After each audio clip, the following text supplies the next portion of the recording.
All right, Dennis. We had Jim Ross back on commentary tonight, calling the action for a couple hours. That was an Yeah, adventure. a We'll little get to that.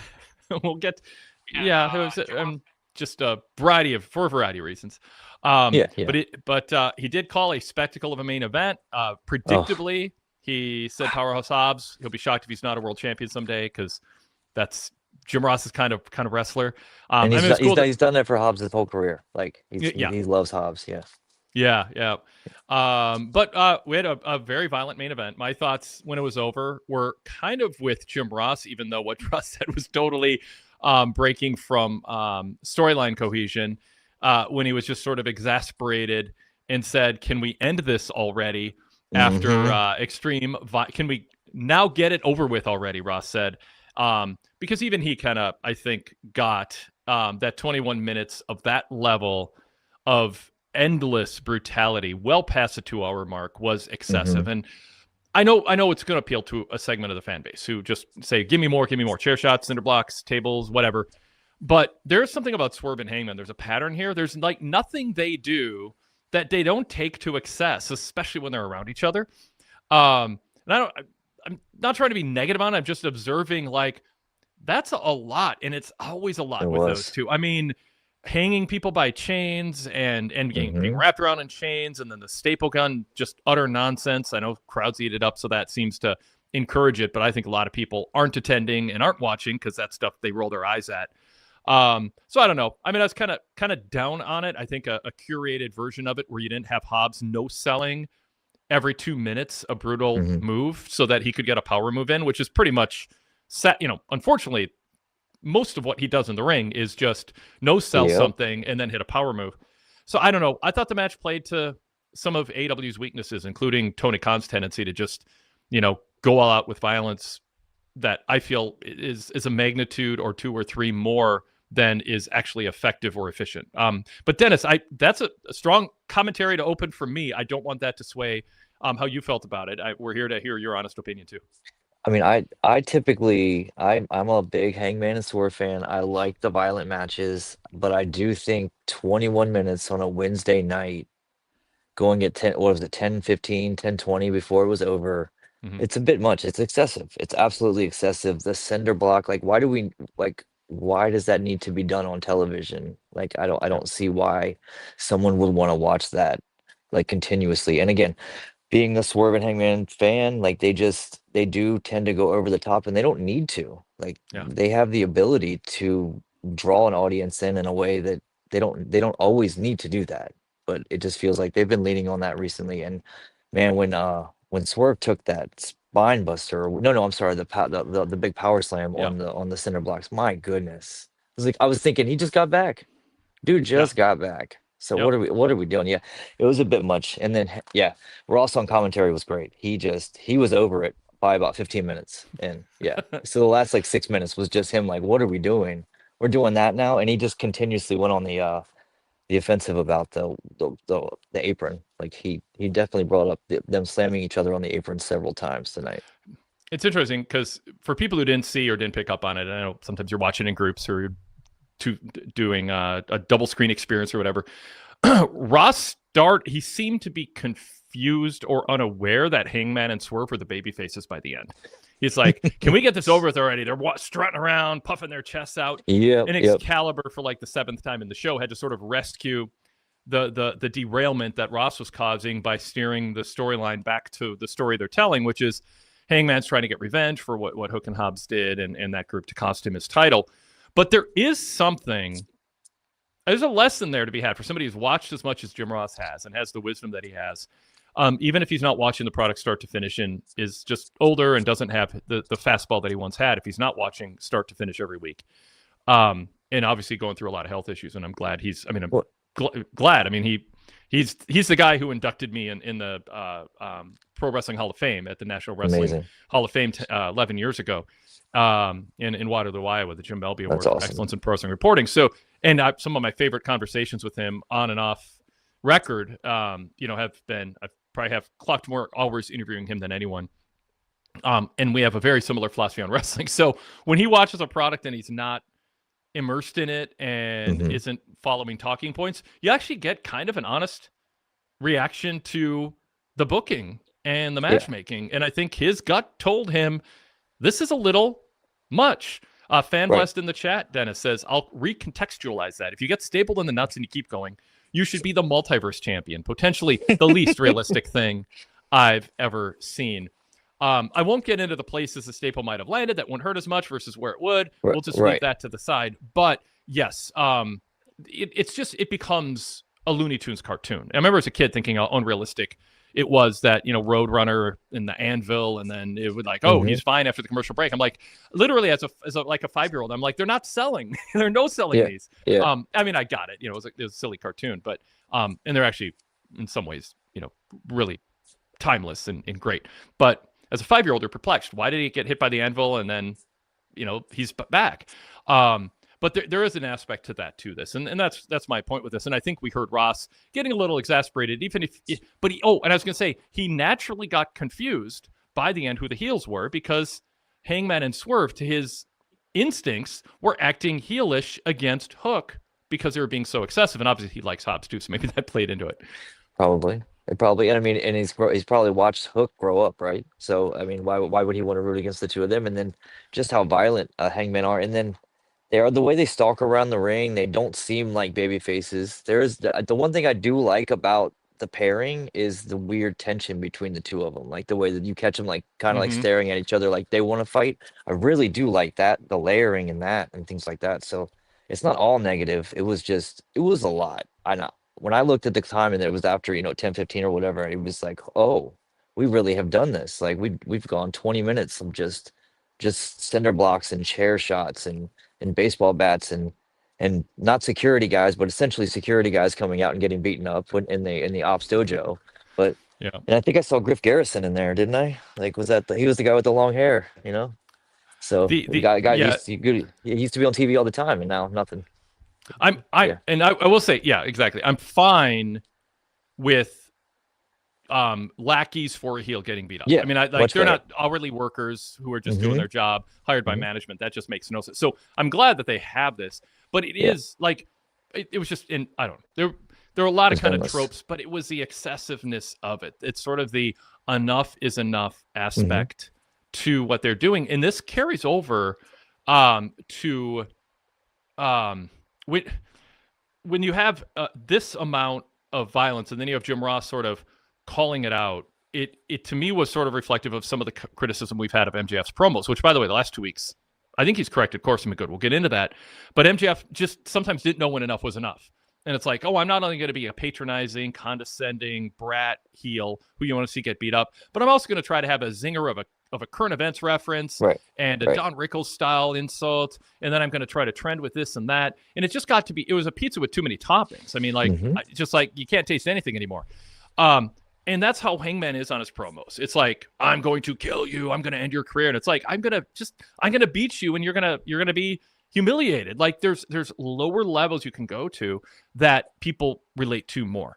And same thing with the violence in this match. It's just like, oh, there's nothing taken off the table. So, yeah, I don't know. I mean, I think Ross's reaction was what a lot of people probably were thinking as they watch. I'll read one more comment here, and then I'll throw to you for some a backup or some follow-up comment. GWF ESPN says, this low rent, low IQ gore is why I don't watch AEW around friends. I'm embarrassed to be associated with freak show gore that only appeals to people who want to tell themselves that their sadism is art. As I think a counter to that, one man's voice says, it's called a lights out match. AEW is not responsible for the violence in the match. If you didn't see them going all out, then you don't get it. Well, I think the point, one man's voice, is they have total control over how much to deliver, and it took too much to beat somebody. Like that level of violence. And first of all, stable gun's not going to help you beat anybody. So that's just for sadists who just want to see, say you sick F and chant that. And that's fine. If you want to do that, you can lean into that. I'm going to make an argument that has a limited audience. And if you're among the target market, if you want AW to succeed, you might want that in smaller doses. But it's about having a realistic match. I mean, there's just a point where Hobbs shouldn't keep getting up. And it's also Hobbs and it's Hobbs and Hook against your two main baby faces. Why is it taking this long? Like, and it wasn't as Right. though Yeah. they were just beating them down the whole time. No, it was back and forth. Like, if it would be one thing if it was just Swerve and Hangman just beating them and beating them and beating them, but no, it was back and forth. Like, so why Yep. was, again, this goes back to everything with AEW for years. It's you've got a 20-minute match or a 15-minute match for no reason, like Bandito and Guevara. Yeah. Or Yeah. yeah, You like know there that was too. no Yeah. reason for that. Yeah. So, Adam Kidd said, I thought it was tame compared to most of their hardcore stuff. Zach Barber, I think, saw that as a defense of AEW and goes, exactly, Adam. I'm not sure that's the defense you think it is, Zach. No, I don't think so. It might land differently with different people. Ducky Duck says, this didn't feel especially violent, not by AEW standards. Again, that's true. This is part of this is part of a trend, but I don't think it was just too long. That's really the main thing. Like, too long for what it was. Yeah. And one man's voice says, I'll agree with Dennis. The match going long. Tony loves long matches, which wasn't needed, especially with Hook. LOL. So you have that either. And Sadler goes, I don't think the violence is crazy either. I just hate the staple gun stuff. It's so goofy. I also want to be clear. It's not that this is like so violent in a risky sense, although you have the pile driver onto the cinder blocks that could go wrong. Yeah. But the issue is just, I want some level of believability to it. I mean, like, I'm just like, I think that's where Ross was coming from. It's like, can we just end it already? Why do we need another violent stunt? And it's not that it's overly dangerous, and it's not that we haven't seen more violence. It's just, when is this going to be enough to end the match? Because it did feel like the match could have ended based on the way wrestling stories are told in the ring sooner. But it was like, no, let's get another spot in. And we're back to hanging again. Like, yeah. Like, what are we doing? And Zach said, well, his name is Hangman Page. I'm like, well, he doesn't have to literally do that all the time. That is right. That's my point. Zach did go, though. Yeah, it was a little bit too long. And Adam Kidd said, Zach, it was 10 minutes too long. So yeah, I'll agree with that. Yeah. All right. Let's pause. I'll get a few more chat comments in here, and then we'll talk about other aspects of the show. And also, like, besides the point that Ross shined a spotlight on at the end of the match that kind of triggered the opening commentary here, there's some other things to talk about that match and the stories they told. So we might get into that too. But let's pause and briefly introduce ourselves. This is the Wade Keller Pro Wrestling Post Show for Wednesday, January 7th, 2025. I'm Wade Keller, host of the show, editor, publisher, and founder of the Pro Wrestling Torch Weekly newsletter and the website pwtorch.com, and the host of podcasts. Our live podcasts stream on YouTube after Raw, Dynamite, and SmackDown. Just search PW Torch or Wade Keller to find our channel. You can also download our shows after the fact on our podcast channel. Search Wade Keller to subscribe to the red and blue logo shows. That includes our weekly audio-only flagship and our pay-per-view previews and more. And also search PW Torch and subscribe to the PW Torch Daily Cast. Different shows, different themes, different hosts each day of the week. But we're here to talk Dynamite with Dennis Klein, who is a PW Torch contributor, back co-hosting with us. Dennis, welcome. Good to have you back. Thanks for having me again, Wade. It's great to be here. Yeah. Like, tell people. Oh, go ahead. No, go ahead. What are you looking forward to? Oh no, I'm just looking forward to talking about tonight. Like, yeah, there's a few things I want to bring up. So yeah, for sure. Good. Yeah.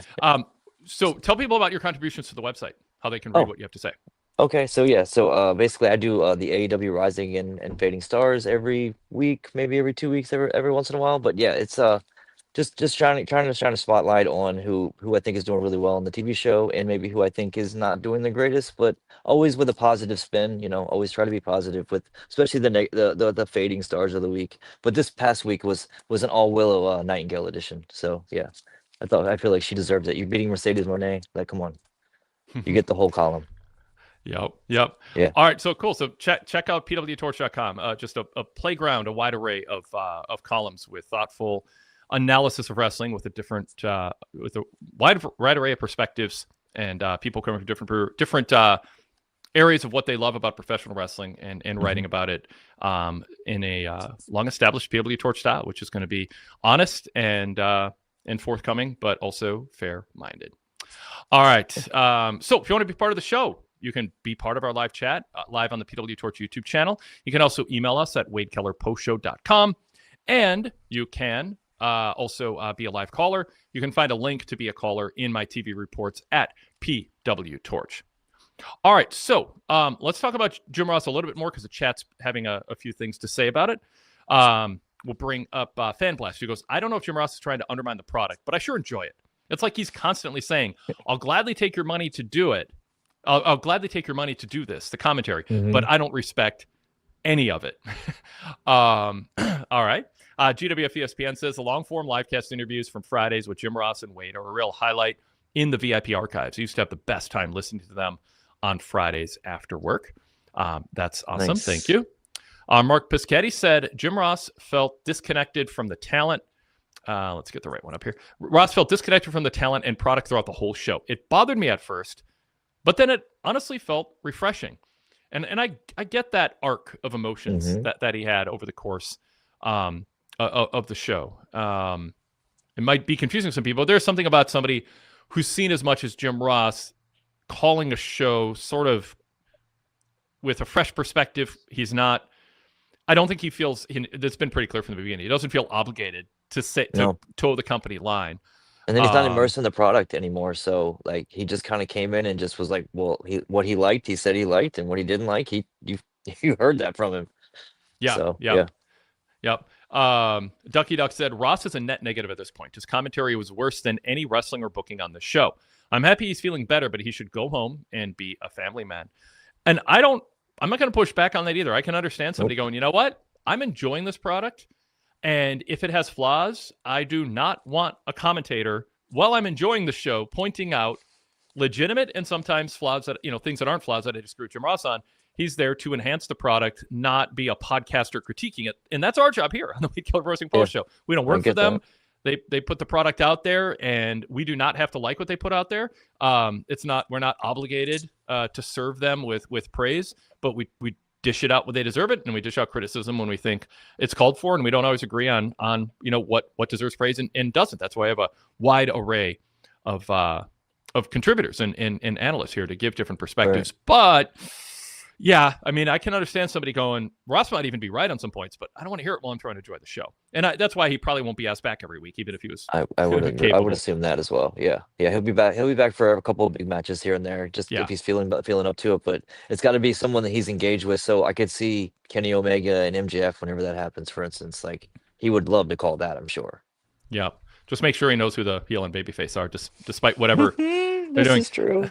But there's something when someone just is watching, isn't thinking hard or immersed in the stories, and they're like, Swerve and Hangman, they're going a little overboard. They're probably the heels. Look at them strut around with their chests out. Yeah. Maybe you want to shift how you're doing things. But as Ducky Duck said, I'm sick of his old man bullshit. Maybe Ross is just not in touch with the product and what they're trying to do, and it is undercutting it in a way that it's up to Tony Khan to decide if he thinks there's a net positive for Ross.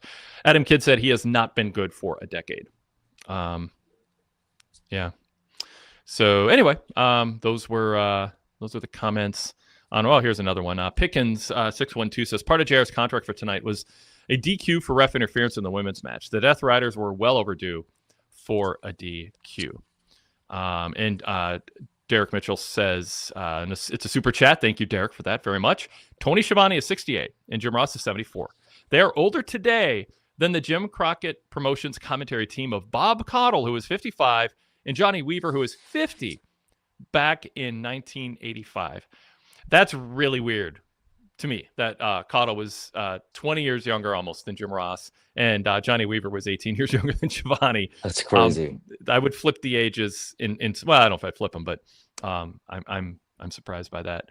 One Man's definitely. Voice adds, JR isn't coming back weekly. The guy fought and beat cancer, and we're out here giving the man a hard time. He is old school. You take it and move on.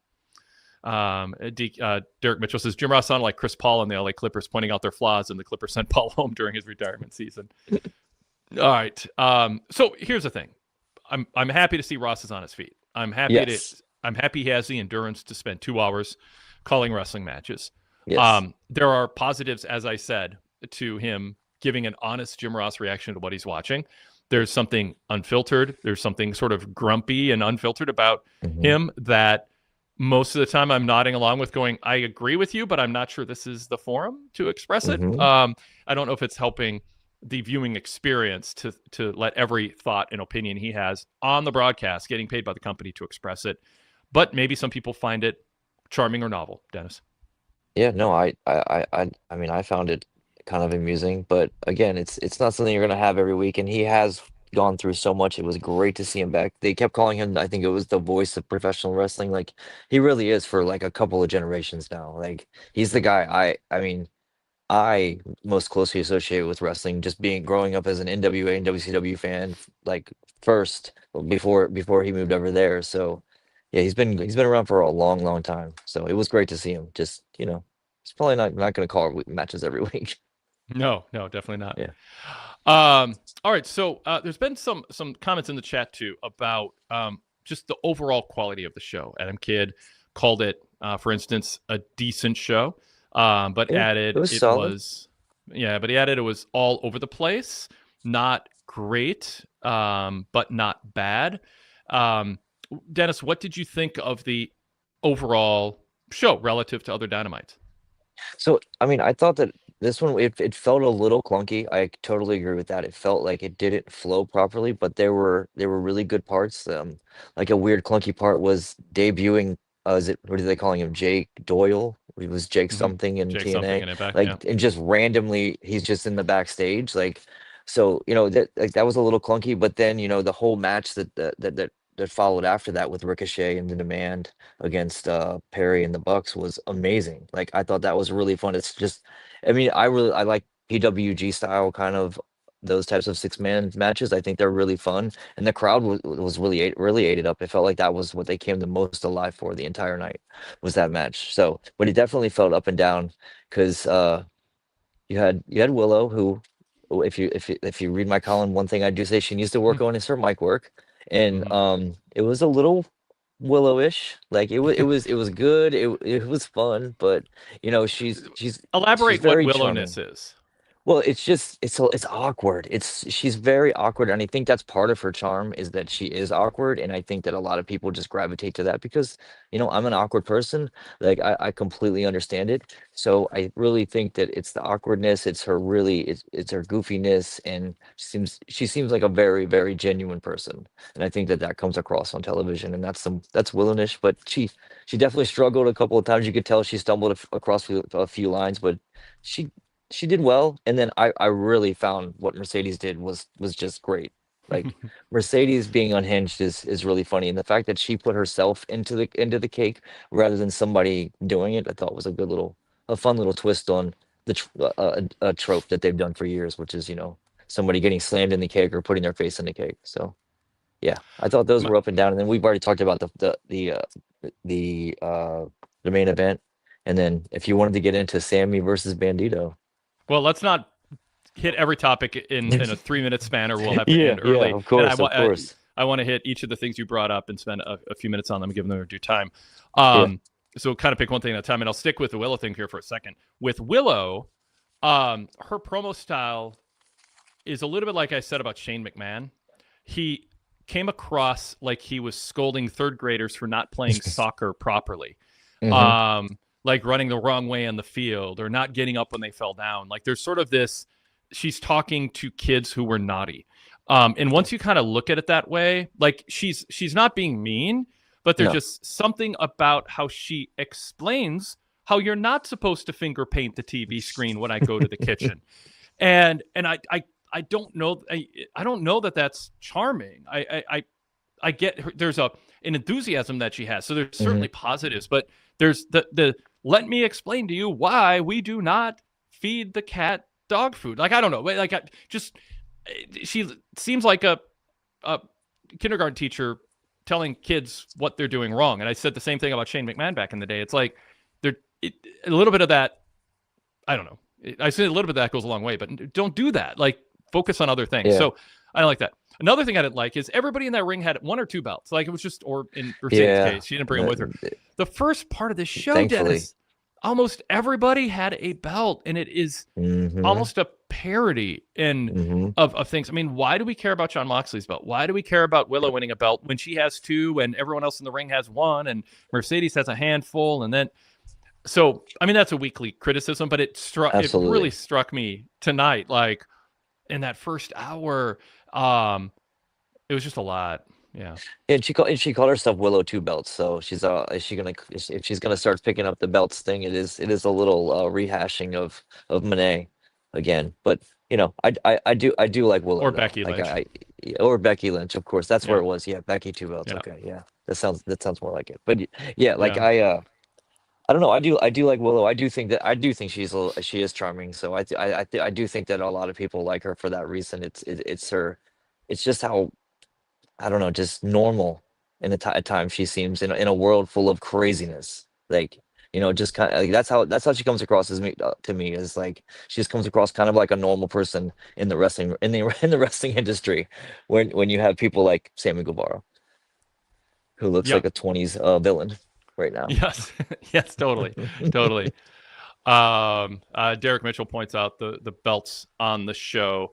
AW World Champ, Continental Classic Champ, National Champ, TBS Champ, TNT Champ, AW Women's Champ, Women's It's Tag Team Champ, 10. AW World Champs, half of the ROH Tag Champs in the ROH Champion. But as Zach points out, Willow is the only person with 2 belts in that segment. Well, literally, yes, but Mercedes still has a bunch. She just didn't carry him to the ring with her because she was too sad. Yeah, She was the highlight of that segment. absolutely, absolutely. That was a lot of fun. Ducky D defends this thing. I think the point was all those ladies have all the belts. I think you're missing our point. You can have a point and it can come across, and that point can still be bad. We're not denying that's their point. The point is, from me, not their point, which is look at the women have all the belts, is this show has too many belts and they end up not meaning a lot. Sticking to Willow for a second, not stepping away from critiquing the number of belts and her speaking style, which I think bounces between charming and patronizing, or condescending too. Honestly, I think she hits kind of both sometimes, and it's I think off-putting in a way that can be easily curated, because there's a lot there that's marketable and Absolutely. charismatic about her. But one man's voice says Willow put over Stat and was glad, and I'm glad they followed up with the celebration. Monet loves finding the cake. What do you think about what's going on with Willow and Statlander and the dynamic there? Are we being set up for Stat to turn on her? That's Pro Wrestling 101, just like a cake in the ring will end up in someone's face. Or is this just a genuine kind of, no, they're going to be friends? I mean, Stat kissed Willow on the face and was like, oh, maybe I shouldn't have done that. Maybe I'm showing too much joy, although you can't overjoy what's Rhea Ripley and Io Sky have set the bar so high on that. Willow and Stat can do a lot more before they'll cross the line of being too playfully too over the top and adoring each other. But yeah, Dennis, what do you think of the direction they've gone with Stat and Willow? They've been tied together. They're tied the way that it's not as violent, but the way Hangman and Swerve are tied together. If you really look back at their history, they constantly have been feuding since for the last, it'll be 2.5 years or something like that. And I'm very curious about this. And if you said Stat would go heel, I was actually going to ask, do you think would the condescending way that she has her promos go better if Willow was a heel? I don't think. I'll say this. I think most people find Willow charming and endearing more than me. So I'm just, It's me. I don't think fans are going, Willow's a little much with the way that she talks with a certain cadence, like she's scolding a third grader or a preschooler. Like, I don't know that most people see that. I just can't unsee it. I was the same with Shane McMahon. I mean, I couldn't unsee him looking like, a teacher or a college coach scolding kids for not playing hard enough. When you talk to grown people, was very much like that. Yeah, I see the Shane McMahon thing. Absolutely. Yeah. So, and Zach Barber it says in the chat, okay, Wade, how would you cure? Let's get this up on the screen. Everything's lagging here. It's there it is. Okay, Wade, how do you curate Willow's promo without losing her authenticity? Because I think she should be authentically less patronizing. That's how. Be authentic, but be less patronizing in your tone. I mean, just change your cadence. I want her to be authentic and joyful and positive, but I don't want her to say it in a way that feels like I'm being lectured. And I think that's just an easy fix. She can be authentically herself. I don't want to dwell on that just because, it's okay. Because there's Zach's pushing back a little bit or being argumentative about it.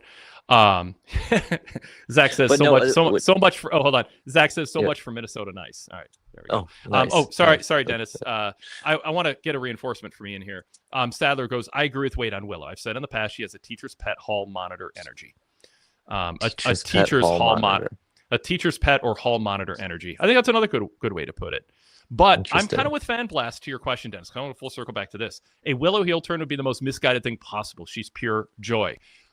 That's Okay. the authenticity of Good. her is the joy Okay, part, good, and I don't good, want her to good. turn.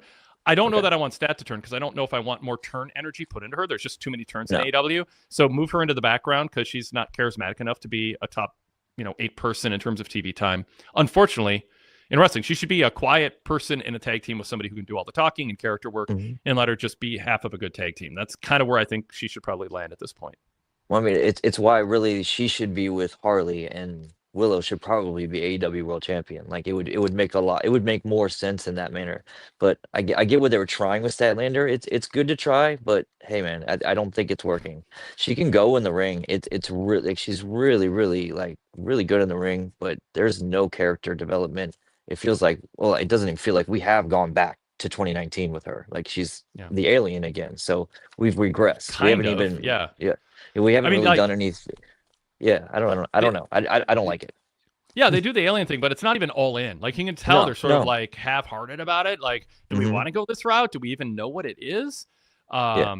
So I mean, so the we'll Young see. Bucks were more all in on being the old Young Bucks tonight than she is. So, you know. Yeah, and I think it's because they understand it's not great, but it's all they have. So Yeah, one yeah. man, one man's voice in the chat said, "Wade, not everyone needs to sound or come off the same way. Everyone loves Willow. She's over. Her delivery at this point doesn't matter." I think I'm conceding. I don't think most people are as bothered or notice it as much as I do, but other people in the chat are saying it does rub them the wrong way. I Okay. think everybody's on a journey. I mean, 10 years ago, Roman Reigns was saying, "Sheamus, you're a tater tot." I mean, Yeah. and Suffering he's succotash. yeah. And then what happened? People said, "You know what? It's not working. Yeah. It's not working. So let's adjust." I mean, you don't have to run at people's defense who you like when there's maybe valid criticism. You can say, "Wait, you can say, one, I don't see what you're seeing." Fine. Two, you can say, "I see what you're saying, but I think you're blowing it out of proportion, or I don't think most people care." Hmm. Fine. I'm almost kind of conceding that to begin with. So I'll just be honest. But don't ask someone to change as a rule that should always be followed. Everybody who wants to grow everyone should be trying to grow and get better. And part of that is Yeah, having honest absolutely. feedback from people who don't have to, like, share a bus ride to the airport with you. I don't, I'm sitting here like giving honest criticism. You can take it or leave it. You can discard it or embrace it. But I'm not worried about being your coworker or your boss or whatever. I'm just saying, my best. I have her best interest in mind, even if I come across as not living up to Minnesota nice. Right. Right. In the sense that I'm saying things that people who like her and she might not want to hear, but I do think it's an issue that if she augmented that, she'd be better off. Roman Reigns threw out everything he ever did early on and made it. Now he was being completely rejected, and Willow's not. Willow's further along in a good way. Right. There. Yes, Yeah. she is. She is. Yeah. Yeah. Fanblast says, "I'm glad Zach isn't my doctor. He'd never tell me why I was sick. He'd just defend my coughing to everybody in the room while I die." By the way, in Ooh. Zach's defense, even though we whatever, he makes comments and I respond. I'll just put it that way. Yeah, no. On this I show, like he Zach. writes really good pieces for PWTorch on a weekly He does. basis, He and does. he is critical of AEW.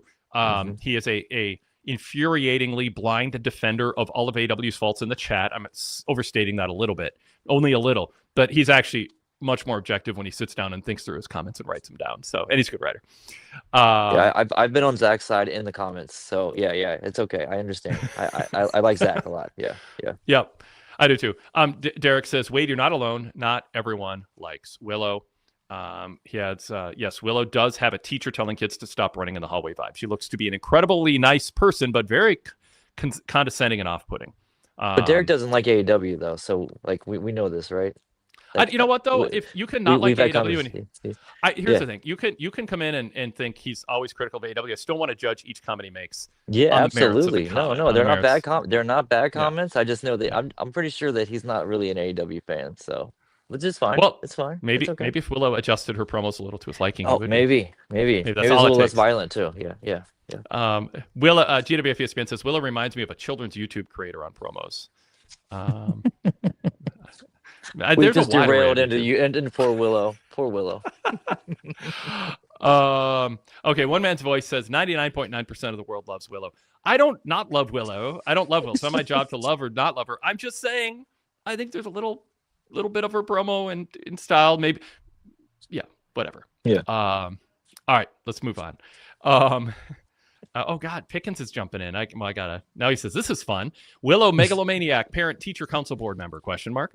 All right. I'm not even going to put up more comments for anyone on this. Let's just to something a little bit more neutral. Okay. And that is John Moxley and Shelton Benjamin in the opener. We had, there's writers of novels would say don't have these now I'm forgetting the term for it. Happy coincidences. In books that are like not likely to happen except for forwarding a plot. There's a good term for that. Someone in the chat told me. But the idea that they institute, because this was a Continental title eliminator match, and they should always explicitly and talk about what that means, which means it's a non-title match, but if the challenger, if the non-champion beats a champion, then he gets a rematch with the title on the line. If he doesn't, he's out of title contention. That's easy to say. They should say it every time, not assume everybody always knows what that means. And so they say, but there's a new rule. If the match goes to a 20-minute draw, that counts, and this is weird, it counts as earning a title shot. So if Shelton can last 20 minutes, he gets a title shot. I mean, I'm not going to protest that rule. I guess if you can last 20 minutes with the champ, who knows if you had 30 or 60, how you'll do. Okay, I'm fine. I'm fine with that. But to have a match go 19 minutes and 58 seconds when you first institute that rule and have the champion beat Shelton to eliminate him, and then apparently it went 20 minutes 4 seconds according to Jake Barnett over at ProWrestling.net. But we'll play into AEW's timer being slightly slower than Jake's. But they're playing it up that they were in the final seconds of the match, and Moxley stole what would have been a win, and it just felt like manufactured drama. If you're going to do that, introduce it 2 matches before you go 19 minutes and 50-some seconds, so it doesn't feel so contrived. But I thought they did bring that up last week. Like didn't he have a match last week? Who did he fight? He fought Josh Alexander. They did bring it up. Okay, well then the time limit draw. They did bring that up. Yeah, if he could bring it to a draw. Did Alexander go to a full draw? No. But they did bring it up during the match. If Alexander was to make it a draw, he would get a title shot. So and they only went 12 minutes or something like that. But yeah, they did actually bring that up. I will give them credit for that. Yeah. Then I will withdraw most of my criticism because they just took my advice. No, they didn't take my advice. I am wrong in criticizing them for not doing what I said they should do. This still was a little convenient for me to go right up to the 20-minute mark. But I'm glad that you're here to point that out because I missed that. So you also had the issue too, and I think this is a bigger deal. Was there enough here? People are going to go, "Hey, it was a good match. It's a good match." Right. Is it enough? Should you open a TV show with a cold match between 2 baby faces with no backstory, a title that people don't understand, rules that are a bit convoluted that you've added to a previous week, and stretch it out 20 minutes? Like, it wasn't a bad match, but it feels like it maybe belongs on Saturday Night on Collision at the end of a show. It's a perfect main. Josh White would say it's the perfect Collision match. Yeah, it is. Yeah, exactly. That's what it. Yeah. And so and they went. Okay, sorry. Go ahead. No, well, someone had said this felt like a week that Tony Khan was more excited. Ducky Duck actually said it. It felt like a Jags are hosting a playoff game book show. And what I don't want, Dennis, is to watch a show and think the first hour was underbooked by simply writing down Moxley and Shelton go almost 20. We'll have a vignette with Darby and Kenny, or a shot of Darby backstage and Kenny, a Kenny MJF vignette, I mean to say. Yeah. And then we'll have a long 6-man tag with an angle afterwards. Like, that was the whole first hour. It felt that was the first hour. Let's just and it was. There's nothing wrong with it. It just did feel like, is there enough fan interest in a stake in a sort of newly turned but not turned John Moxley and Shelton, who every time MVP's on commentary, I just like Jim Ross get confused. I'm supposed to like them. I know people like that they're cool, but I just know too much watching the product to like super embrace them. So I don't know. It felt like a kind of a they weren't chasing minute by minute numbers by having a solid match without a backstory, a belt that people don't care about, and some convoluted rules to carry the first 25 minutes of the show, basically. Yeah, it was definitely like a little weird. They didn't at least they had the little bit of the beginning, the little angle that they ran with Jurassic Express and everything in the beginning. They had because the interview where Jake Doyle premiered. But yeah, it was definitely weird that it went that long. And then I remember in the middle of the match, they just were outside forever, like fighting. Isn't Hmm. this the Continental Classic match? Like, Yeah. why is the, and I wrote down, why is the ref not counting? Like, the ref's Yeah. outside with them. Like, what's going on? And and I did notice MVP was a little more, was reserved. Like maybe he's not allowed to talk bad about Mox. I don't know, but yeah, Yeah. he was definitely like a little more reserved, which made the match feel weird, even weirder. And then them chanting for Mox, which is still just kind of strange after everything that he's done. The fact that he's wrestling, he hasn't really turned, but he's now being cheered and being chanted for.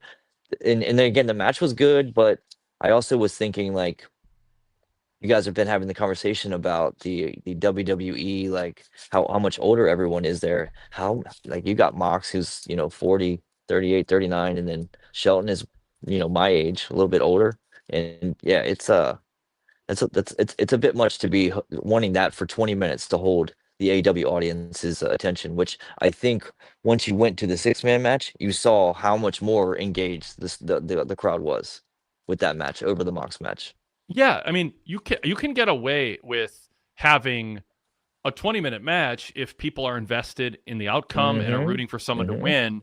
But but you're better off having, if you're going to go long, having a style of wrestling that just in and of itself is really exciting, which the six-man Absolutely. match had. So this Mm-hmm. had some challenges to it. It's just, it is one of the criticisms, even among AEW faithful, is sometimes matches just go longer than they should. Even you can make the Mm-hmm. case took Bandito longer to beat Sammy than it should if he's getting a world title match next week, which we'll Yeah. keep as a separate topic for later, but it plays into this moment. Um, and so one I think man's voice. they shoot on themselves with a 20-minute time limit. Like they should have done a 10 or 15 with the belt. Like right there immediately makes the matches more exciting. If you Mhm. think it's gonna go 20, like you're in for it. Like it's you're gonna be a while. You're going through two commercial breaks. You're doing all of that. So I think that they've kind of pigeonholed themselves like storyline wise with the 20 minutes. 15 minutes would be way more exciting. Do you agree with one man's voice who's pushing back on my notion that to open a TV show with two baby faces with a belt that people don't have a big investment in with convoluted rules where you're almost forecasting it might go 20 wasn't the hottest way to kick off a show? He's saying what the crowd was with Mox and Shelton start to finish. Honestly, Dennis, how do you feel it worked with a live I audience? mean, I think that we were just getting to know the audience for the night, right? With that match. We didn't know how they were going to be. And then if you turn on the six-man match right after that, that is a completely different audience. I'm not saying that they weren't into the match, they didn't enjoy the match, but they were not in like they weren't like raucous. Like they were into the six-man match a lot more. And and I don't get me wrong, Mox is great. Mox has really done a lot in the last like 6 months to get where he is, and he looks amazing and he looks really, really healthy. It's great for everything that he's been through. But yeah, just tonight it just felt a little bit like it should not have been 20 minutes. Like it should have been. Yeah. Zach Barber says my bigger issue is the Continental title shouldn't be defended like this, especially this soon after the C2. Yeah. Um, and Ducky Duck says that the Continental Classic should be a trophy. It shouldn't be defended until next year's Continental Classic. And I am on board for that. We do not need Hmm. the belts being defended. We don't need a parent merging, a unified title that then gets deunified because a manager Right, right. says it. It's just it's convoluted. But yeah, I'd be for a trophy, and winning is enough. Like here's a trophy. Now try Yeah, to win the, it the next own year. cup, the own cup does that, right? You get the Yeah. trophy and then you get the title shot. Like just give a title shot. Like why like that is a great way to get a title shot. You go through a grueling tournament and then your honor is to get the chance to win the world title. Like it's a way to build a champion. Like can you imagine Kyle Fletcher running through the C2, winning and then winning the title in the next pay-per-view? That would be like epic. So So like I don't yeah. two things. I get that, and I don't strongly disagree with it. I mean, like you grilling Yeah. tournament, you're in a title shot. That makes sense. It is I would say from a booker's mindset, it's kind of like wrestling rankings. It's nice in the abstract, but Hmm. it corners you because if you book the Continental Classic and the winner gets guaranteed title shot, it's kind of like the Royal Rumble. You suddenly can eliminate, if it's a 30-man Rumble, 24 people aren't going to win it. So True. if you and it's actually, I wouldn't say it's exactly like that with the Continental Classic because you can have a one-off title match like we see with Bandito. I mean, he's not going to win, but he's not going to win the title, but it can be a title match. The issue is you can end up giving away. You might want Okada to win, You might want that. But do you want to Mhm. be forced booking wise into, if he wins, he has to get a title shot? If you want to save that for a year later, like if you want to save a big match, now you're ruling out 2 or 3 people in the tournament because you're not ready to actually pay off the long-awaited match between Kyle Fletcher and the world champ, or Okada and the world champ, or Moxley and the world champ. So suddenly, instead of just having a tournament where everybody's up for grabs to win, or the top half of the people are, you now process it through, but does a booker want to give them a title shot yet? And so to me, and I argued this with Jason Powell a month ago, I like the Continental Classic being, and I think there should be more of this in wrestling. Same with War Games. I think it's actually when we had the discussion with Jason, it was over War Games. Winning the match or winning a tournament is pride enough. Like, just let that be a thing. Like, if you win the President's Trophy in the NHL for having the best record, it's an honor. But it doesn't mean you get 5 extra home games next year. It doesn't mean you get an extra power play. It doesn't mean you get a higher draft pick, or like, it's just an honor. Like, I won the Continental Classic. Treat that as a different big deal from being world champion, but don't tie everything into earning a title shot, because to me that says winning the tournament's not enough. We need to give you something else to make it an honor. I like I mean, it's just my perspective. I don't think it's, No, I don't feel super strong about it, but yeah, it makes sense. Yeah, it makes total sense. I completely understand that. And having 2 tournaments in a year to give away title shots, obviously wouldn't work. It was just, just something that we don't need another title though. Like, there's no reason for there to be a continental title, Yes. especially when it's being treated as almost like a television title. And then Ricochet has the belt that looks like the old television title, and he's only defended it one time. Like, yeah, I don't. Yeah, I think there's 10 titles in AEW right now. Like, it's crazy. Like, that's just crazy. Yeah. I've never seen so much, but yeah. Yeah. Adam Kidd and Derek have some words for you, Dennis. Adam Kidd says, I hate the narrative that if you are critical of AEW, that means you hate them. And Derek says, Dennis, to be fair, I'm not a hater. I wouldn't watch AEW every week, be on the post show, and buy the pay-per-views if I didn't like them. I just want them to be better and tighten up glaring weaknesses. Is that fair? Okay. Yeah, no, absolutely. And no, I definitely don't think that if you dislike or you hate on AEW, you're not a fan. Listen to what I've been saying tonight. Like, obviously that's not what I mean, but I'm pretty sure that I had a conversation with Derek in the chat, and I remember him saying he didn't like AEW. But that's, I could be misremembering, or, as Roger Clemens would say, but it's I don't know. I could be thinking of somebody else. If I'm wrong, Derek, I apologize. But yeah. Well, Adam Kidd says some of the belts are trinkets at this point. Mhm. Zach Barber backs up my notion of just let winning the Continental Classic be enough. That works for me, Wade, especially for this kind of tournament. And let's see. Hermes AJ1 says Moxley's a wrong guy to be carrying the title, designating winning a wrestling tournament, but they did it with Kingston too. So there's that. All right. Something else is gonna grab here. Oh, just Adam Kidd saying some of the belts are trinkets at this point, and no question about that. Absolutely not. Yeah. So at least Shelton lost. I mean, it almost felt like they were trolling us a little bit, Dennis, with this draw rule. Like, y'all know Shelton won't do a job, or we can't get him to do 2 in a row, or whatever. So we're gonna have him go to a time limit draw so he doesn't have to lose. Although then you're guaranteeing a title shot. So then he gets the shot against Moxley, and then he has to lose. So maybe that doesn't work. Maybe my conspiracy theory doesn't work there. But you let him go all the way till there's 2 seconds left. So he barely beats him. But it's so weird. The whole Hurt Syndicate thing is so weird. It's so bizarre. Yeah. Like the way they've been treated, and then they've treated other people. It's all weird. It has not worked. And it should have worked, but it hasn't. Yeah. By the way, after that match, we saw Darby Allin looking for Pac. Did Darby find Pac? He did find Pac. Yeah. I believe that. Yeah, he was like, when he threw him in the door and basically wanted to break his leg, otherwise, unless he gave him a match. So yeah, break his ankle, break his leg, something like that. So now, when are they wrestling? Next week? Did they say? I don't know that they did.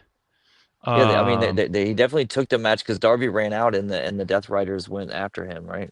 Yeah. So yeah, I'm trying to think when they have it scheduled. So this ties in because I want to talk about where Moxley is in terms of Pac.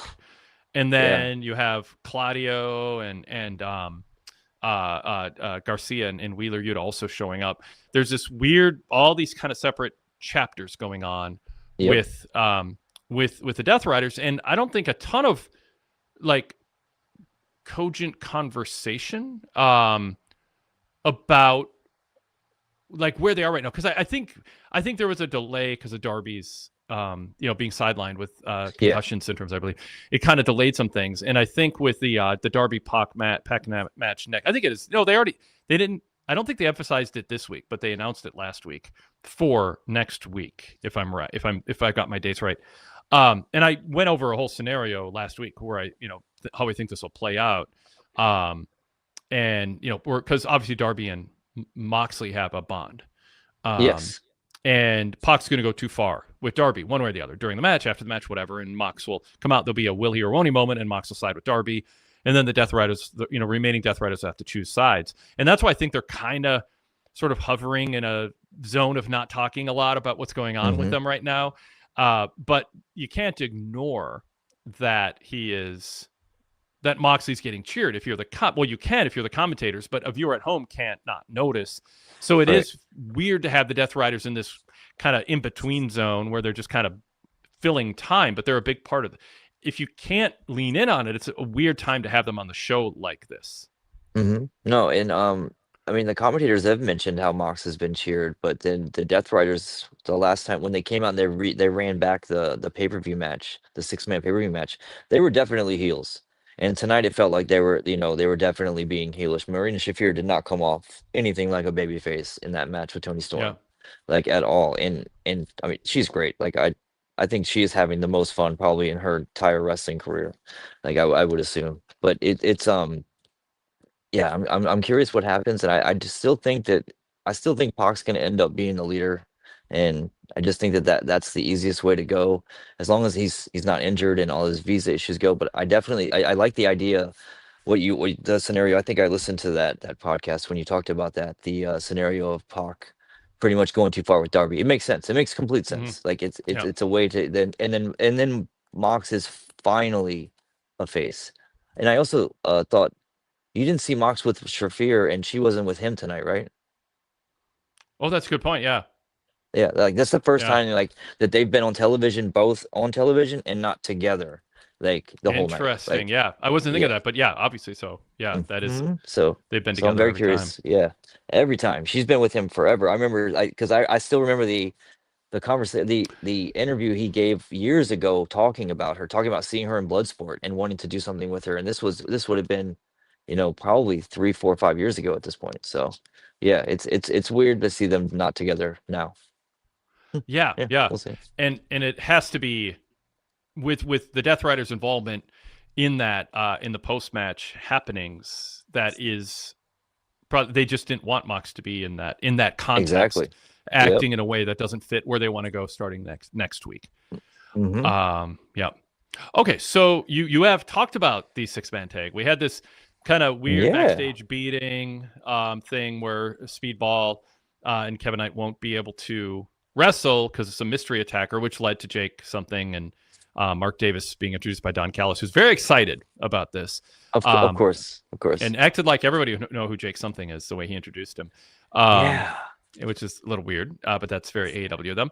And so, but then they end up, the Young Bucks replace him, and crowd's very into him. This is, by the way, another sidebar here. There's another Jim Ross moment where he starts talking about the Bucks have this loyal fan base, they love them, and like, well, that's been tested in recent months. Like Ross was kind of forgetting or not, maybe he wasn't aware of the fact that they've been booed for months and months and months, and that fan base was less loyal. But again, they were Excalibur definitely baby faces tonight, though. Man, the fans loved them tonight. Yes. And so we had like, a 13, 14 minute match. I mean, it was high spots and dives, one after another, all action. They pulled them off. They pulled off the moves really well. Yep. I mean, obviously Ricochet as, the more of an creating movement heel, but then you have Khan and Leona who are, doing power moves and keeping up.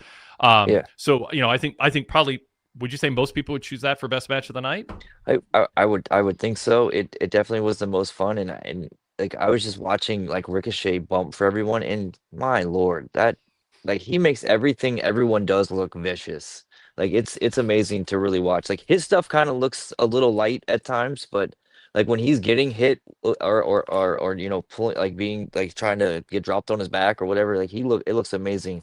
I noticed tonight there's a move that the Bucks love to do where they hang the guy over the rope and then one steps on the back and then they flip over into a power bomb, like Matt power bombs him. Like Ricochet gets up into the air where it actually looks like he's power bombing, and then rather than Mac just kind of like flopping with someone onto the ground.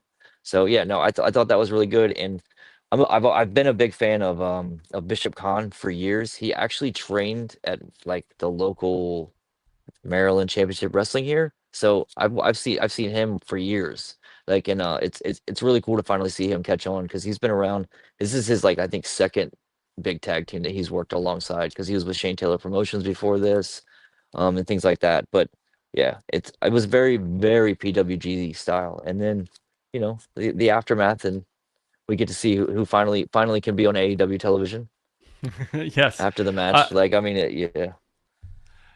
Zach says Toa doing the triple Samoan drop was impressive. Yeah, lifting Yes. 3 guys on his shoulders at once was. At first I thought it was just 2, and then I'm like, oh, there's 6 boots there. All right, that's 3 people. Mostly I just didn't think you could lift 3 people and keep your balance, walk to the middle of the ring, and execute the move. But he did. That was impressive.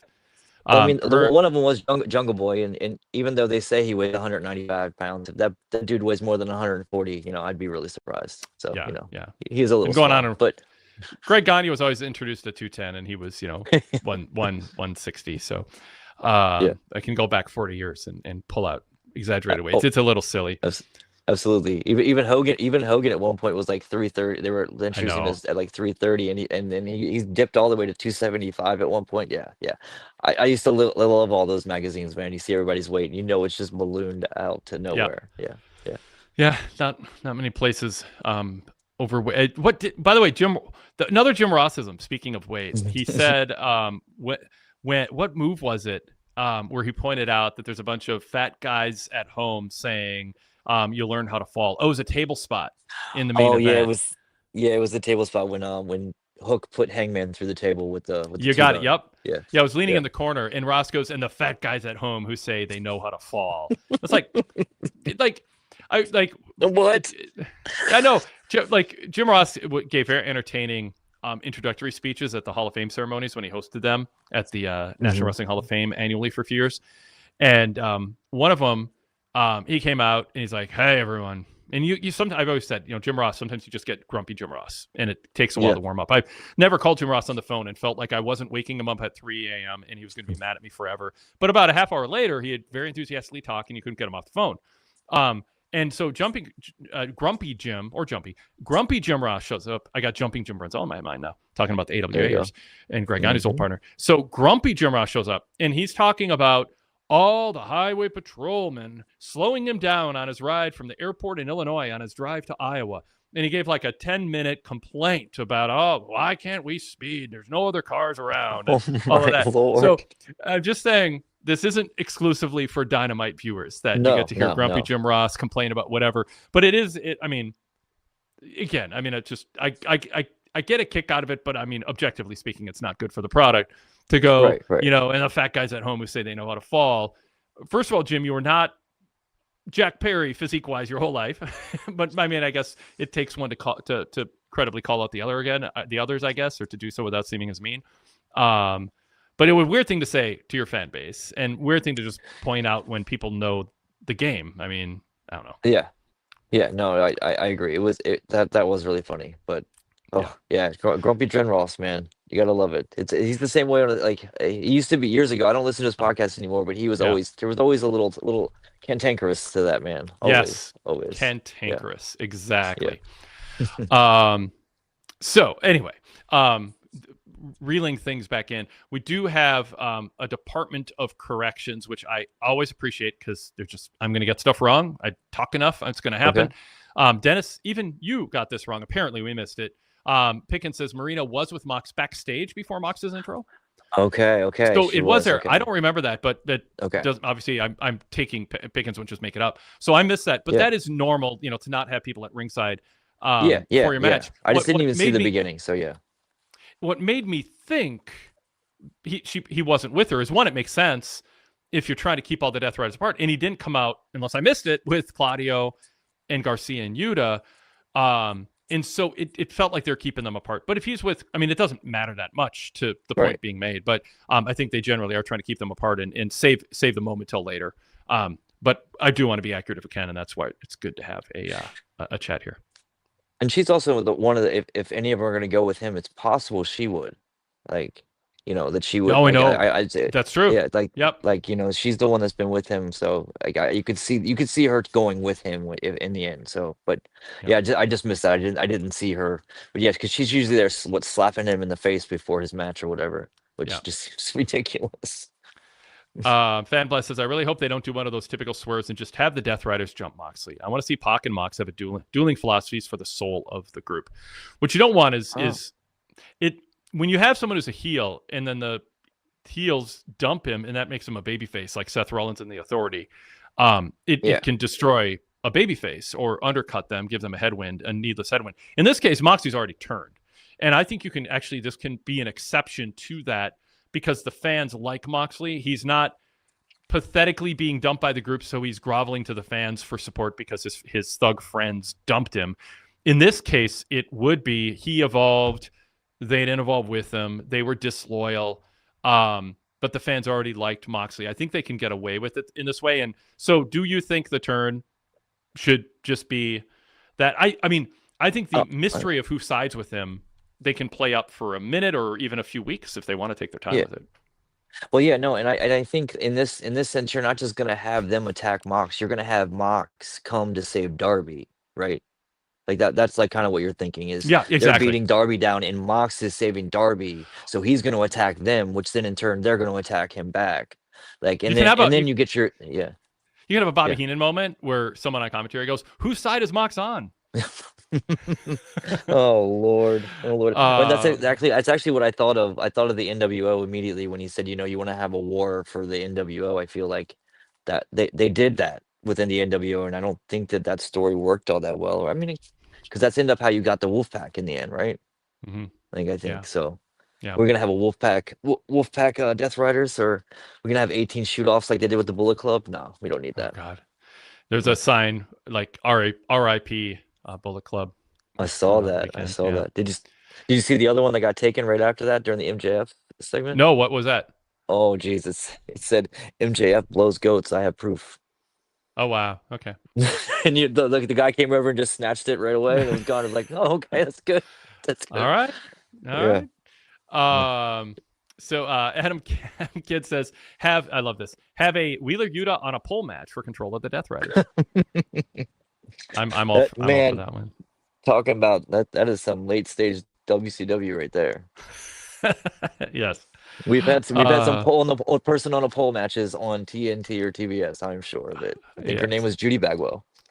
All right, so we talked about it a little bit, but Bandito and Sammy Guevara. It's kind of a weird situation where Sammy goes, "I want to wrestle you on Dynamite, and if I win, I'm going to get the title shot." And Excalibur's like, "All right, yeah, sure, why not?" Sammy said it, so we're just going to arbitrarily let Sammy, if he beats Bandito, get the title shot that Bandito earned. It feels arbitrary and convenient unless I miss some big, some kind of key storyline there.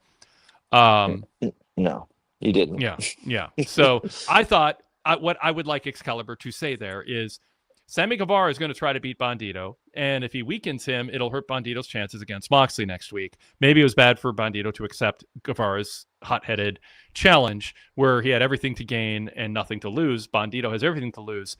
But one thing he will not lose is his title shot, because Guevara does not get his title shot if he beats Bandito. That is not the rules. No. And if someone says it, it doesn't mean it's true. Tony Khan overruled him on that. There's a way to say that. It's just ridiculous that Excalibur was instructed, I assume, to say, Bandito agreed to it, because it makes Bandito look like a fool. Why would Bandito agree to put his title shot online? Because Sammy Guevara yelled at him, like, you win you win the title shot, you get to keep it. Let Sammy face Bandito afterwards. in an eliminator match if he wants in 2 weeks on Dynamite, or on Collision in 3 weeks. So I thought that was just throwing stuff on the wall to give a little something extra to a match. But there should be some sense that leadership has some semblance of sense to the decisions they make and how title shots are handed out. Yeah, no, that absolutely made no sense. I don't understand it. And I mean, I feel like we were back in 2019 just listening to JR. JR just gushed about Sammy Guevara like for a lot of the match. Like, it was very weird, and he's obviously supposed to be the heel. And it was Sammy's, and he's like, what did he say? Sammy hasn't been on Dynamite in the last few weeks. Sammy hasn't been on Dynamite in years. Years, man. Like, so and the match just went way too long for what it was. It went way too long. And I also wrote down, like, I strongly dislike the 21 plex. Like, I do not like that as a move at all. It is, I mean, you want to talk about a contrived move. Yeah, like it is ridiculous. Like, we talk about the people diving and people standing around outside the ring, like, and that's bad enough. You have to stand, like, watching MJF stand there and wait for him to hit that, like, after that match was ridiculous. It made yeah. But the match, it just went way too long. There was no reason for it. Like, it should have been a 5-minute match, and then you have the whole shenanigans and everything with MJF afterward. So yeah, not every cool looking move needs to be a move you do, but if you're going to do it and it requires your opponent to hold a position, get freaking to it. That's how I feel about when people are suspended and they have to do a horizontal sit up while hanging the Alberto Del Rio. Yep, it's so dumb. But if you're gonna do it, and I've seen it done, when someone is hanging upside down and they're trying to, like, the person should be reaching up trying to get the rope or whatever. Like, they should be struggling, not sit. It's like it's I'd say as bad as when someone shuffles into position to be at a perfect 45-degree angle to be landed on by someone on the top rope. Like, wherever you're put, you should stay there, or you should get the hell out of the way of the move. But don't adjust yourself so it's artistically in the right place. And that's what this feels like. That actually happened in the 6-man. You may have missed it. It happened with Khan. Khan had to get into position for one of the Jacksons. So no, I agree. And Bandito, then he, like, does his weird, like, gun pointing thing, plays to the crowd, then he decides to run. So the guy has to just stand there. Yeah, it's too much. And he has a lot of really cool moves. Just change. Like, do a different move as your finisher. Like, like, I'm sure you come up with something, like, but yeah, the match did not need to go through a commercial break. And then afterwards, MJF stuff, I thought that was fine. Hold on. Yeah. I want to let's not move to, I got a whole section on MJF to get to. Okay, cool. But Adam Kidd said about this, I dislike the swerve stomp for that exact reason. Hermes says, AJ says, swerve stomp is also a problem. Black Arrow too. And Sadler Vision 3 goes, yeah, the swerve stomp used to be my most hated move until I saw Bandito's. So there, and Zach says, at least with the 619, the person is draped across the rope as opposed to they're just laying there position. And Sadler says, yep, Bandito's move, his finisher, is the worst in wrestling. It all caps. We don't get this much from Sadler. All caps. It's so bad. The guy's to bend over and grab the rope for him to do the move. One Man's Voice says, I like the finisher. I don't like the wrestler waiting in position like MJF did. Sammy's last match, by the way, before tonight on Dynamite, was October 2024. So a few weeks and then some. Okay. And then some. Jeez. Yeah. So okay. So to your point about the match should have been faster. Yes, if you have someone who is not a believable challenger for the world title, have them beat Sammy Guevara, who is not a Dynamite regular. He's introducing a character most people haven't seen. And it's one of the faults of AEW. It's just I honestly don't know if Tony Khan is capable of booking to somebody who doesn't watch as much of his product as he watches. I think, like I've said this before, it's worked for him, and there's a lot of positives to it. But Tony Khan books for, and people said this to Vince McMahon too, an audience of 14 to 32-year-old Tony Khan. That's who Tony Khan books for. He books to his fan self. The guy who wrote letters, my newsletter, my Pro Wrestling Torch newsletter. He's written letters on the letters pages back in the 90s to the newsletter, and they're published. The guy who was on RSPW and the message boards. He's booking for that guy, that kid. And he books as if the person has seen every Collision, every episode of ROH, every Dynamite, every pay-per-view pre-show, and has been on Twitter X all freaking week hitting refresh and knows what wrestling fans in the social media bubble have been talking about, and it undercuts things. And the Sammy Guevara thing's an example of it. You want a crowd to react, and you want people at home to react. And some gimmicks, they're just turnkey. You don't like the guy. Maybe Sammy has that, so that maybe it's better. But still, it is an example of it. So here's the point: is if people don't think Sammy is credible because he's been off TV essentially for the Dynamite only viewers for well over a year, maybe have your world title challenger beat him in 5 or 6 minutes and dominate him. Don't say, well, we'll go 11 or 12 and tell a good story. Not everything is about quantity of good wrestling. My final caveat to that is, at least in the AEW universe, everybody wrestles long matches. Like there's almost never a short match. So, it's not inconsistent, at least with what they do. I just think the consistency of it is wrong. Well, yeah, that and how many people even know that Sammy Guevara is in a stable with Rush and like Beast Mortos on Dynamite? Like how many how many of the casual viewers actually know that? So he's talking about, you beat my boy Rush, you beat this guy. Like people probably have no idea what he's talking about. Yep. So yeah, it was, and I'm not saying that like this is the first time I've seen Guevara like in a while. So I thought he's like, what if they would have introduced him in a better way? I didn't dislike the character. I thought that, as a bad guy, I think he works as a heel because he's swarmy, and then his little pencil mustache, it works with the hairdo that he has. I think you're like I think I said a 20s villain. Like him next to MJF, they really do look like they came straight out of like 20s movies, like kind of thing with their hairstyles and the way that they look right now. So I'm not saying that it couldn't work. It just, again, it is what you said with Tony Khan. Like he thinks everyone the majority of people watch everything the way that he does, and we really don't. We really don't. He's kind of the 1960s Snidely Whiplash animated cartoon villain. Yes. He's got that kind of mustache and persona going. Yeah. All right. So let's get to Bandito and MJF, because this might have been the highlight of the show for me. Okay. Even more than all of Nick Jackson and Ricochet's moves and the GOA's power moves and stuff. I thought MJF was really good here. Yeah. And he gives us less to talk about when he's good, but I hope he knows that's a net positive for him in AEW. Is he just came out and said, and he has like, he's kind of like Drew McIntyre. He can make a case. I'm a bigger star in Mexico than you are, Bandito. Yep. I've headlined for CMLL. I've held the title, whatever. Like he had this whole list of things. And he also was, he actually, I'm sorry, I hate to go back to Willow, but there's not a big difference between Willow, her normal talking, and MJF talking down to Bandito when you think of the cadence and the tenor of things. But he's like, you're one heck of a talented little luchador to Bandito, his challenger next week. Then he brings out Jonathan Cruz, his personal translator. And then the punchline is, I know English. And he gets one up on MJF. Yeah, like in MJF going, oh, I'll pull Tony Khan aside, and I'll put in a good word for you, and you can have a title match with me, in 5 or 10 years. That's a good deal. Take it. Like the con man trying to manipulate someone who he thinks is beneath him.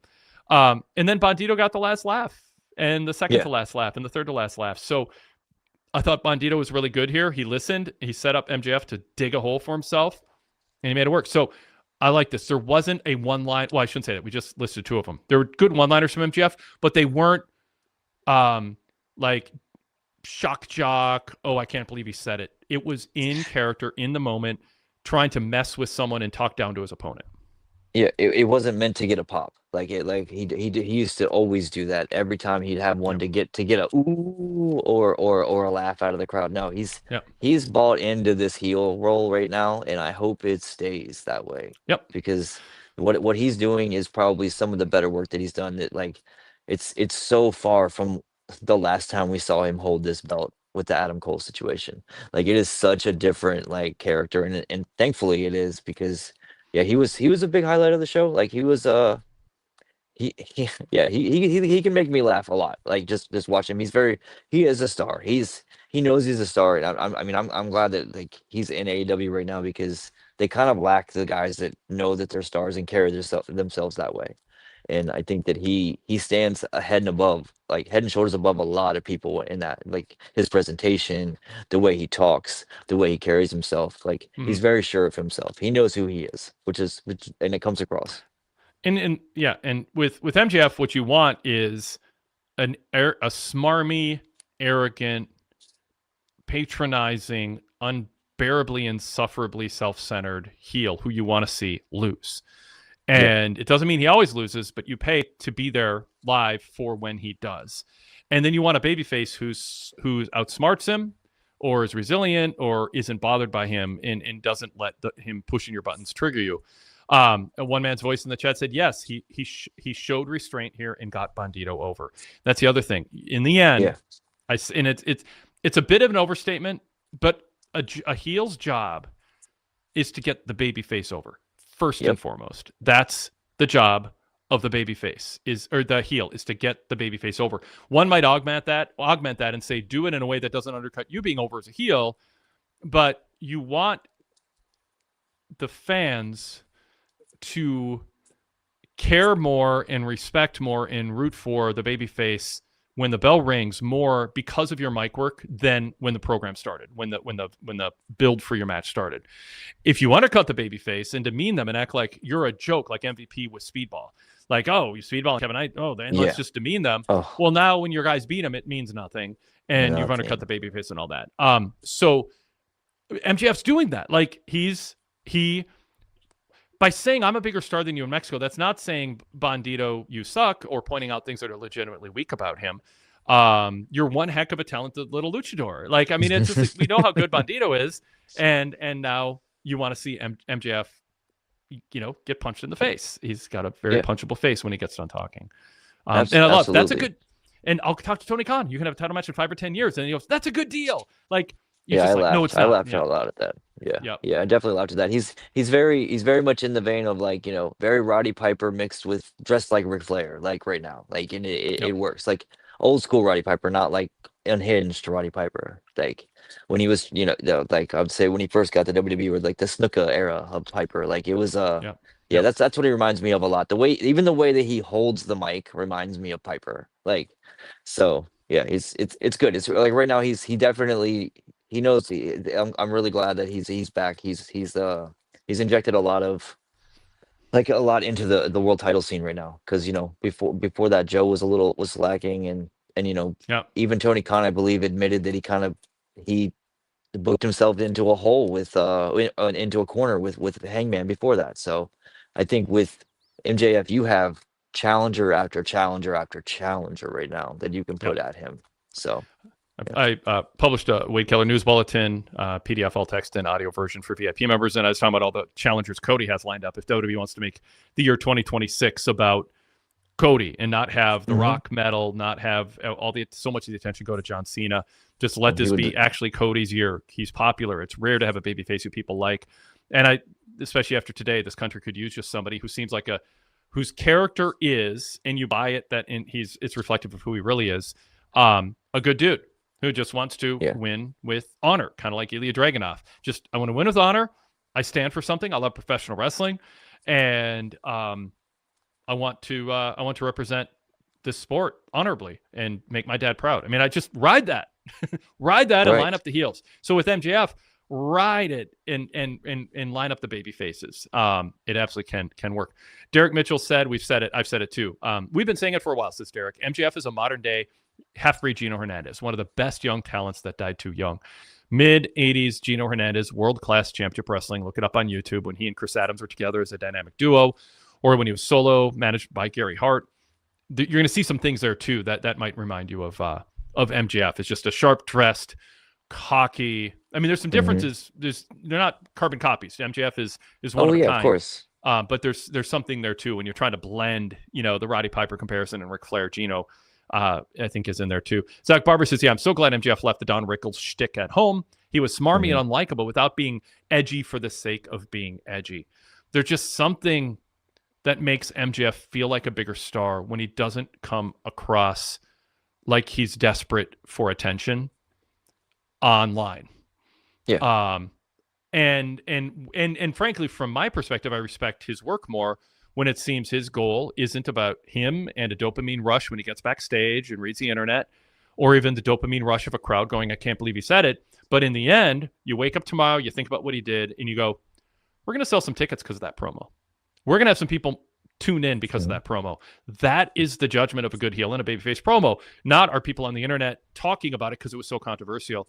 And that's what we got here. I think people are going to wake up tomorrow and go, I now really want to see that Bandito match against MJF more than I thought I did, more than I expected I would at this point. That is that's good. Yeah. I agree. I was not that interested in the match prior to the promo, just because I don't dislike Bandito. I just, there's just things about him that don't click as well. I preferred him in the tag team with Brody King to a singles guy, but I understand what they're trying to do with him. Like, I get it. Like, he's very, very talented and very over.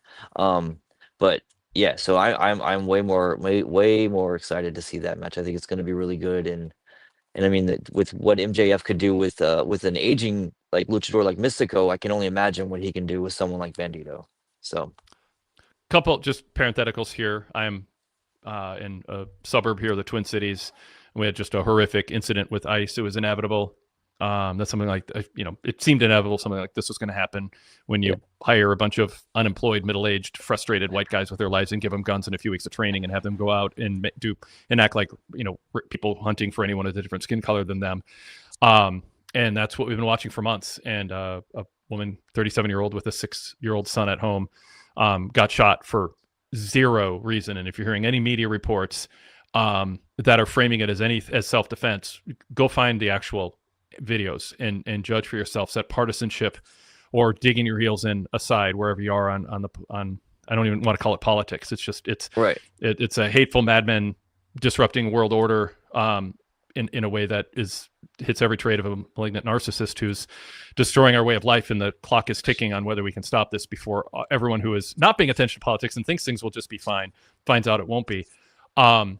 When we have that happen, and this woman who's trying to do exactly what they said, which is get out of the street and drive away, and this guy with I don't know his bio. I mean, I just know in general, the ads that the type, of course. I mean, that's I mean, I've seen enough videos of them. I mean, it's a bunch of middle-aged white guys who didn't have a job who decided to go hunt down a bunch of people who've been living in this country a long time. Sometimes they're legally here, they're born here, but they don't have their papers. Sometimes they're here illegally and they've been contributing, and things were just fine despite what you hear on your favorite news channel.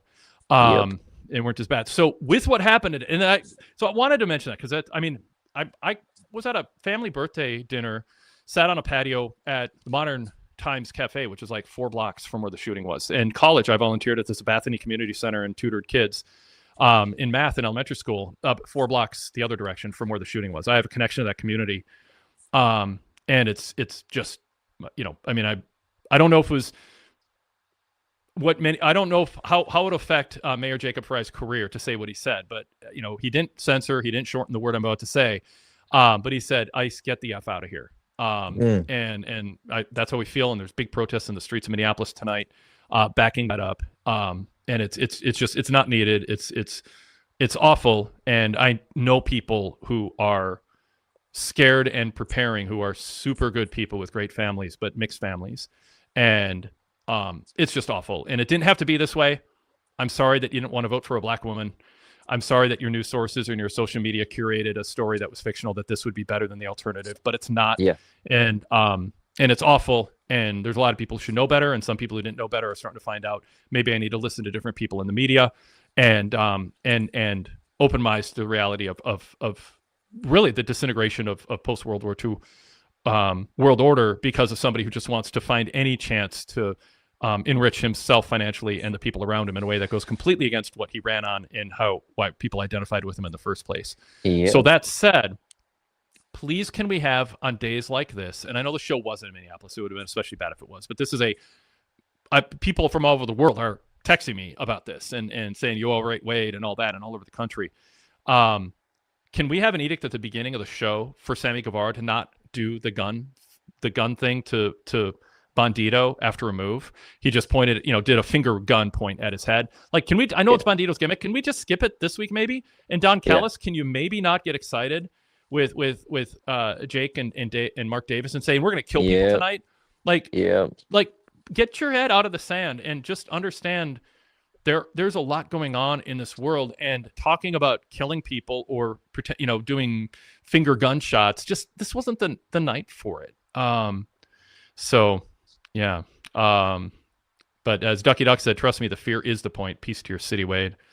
And Fanblast says, I hate to have to say this, but it feels necessary. If this U.S. descends into civil war, we'll all be affected. It won't end in a week or two. It's going to be spread and end our country.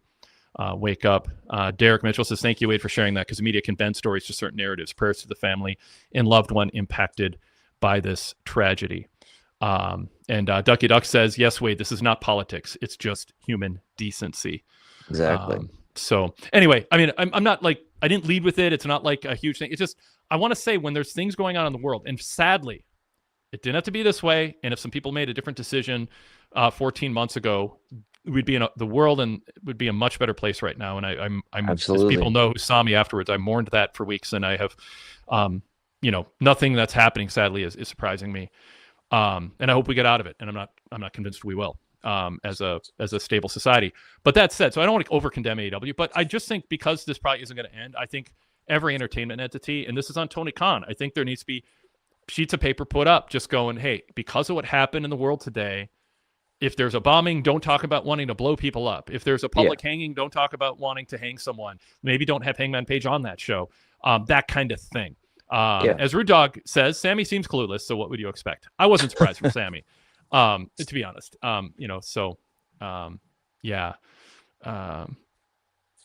so anyway, I just wanted to slide that in, and also just say, because it hit close to home, of course, let's, if you have a Republican representative in your area, that represents you, please reach out. I think it can make a difference. Like, there's one of the only hopes left, honestly, is people who aren't normally engaged, who live in a district with a Republican who wants to keep their job, hearing from constituents he or she normally doesn't hear from.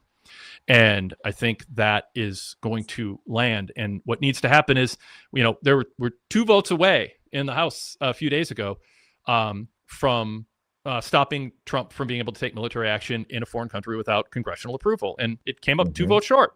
2. 2 or 3 Republicans voted for it. Some abstained, but I mean, it's that close. So that'd be my plea.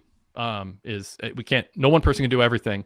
But that's something everybody can do, especially in a Republican district, is reach out and let them know we've had enough.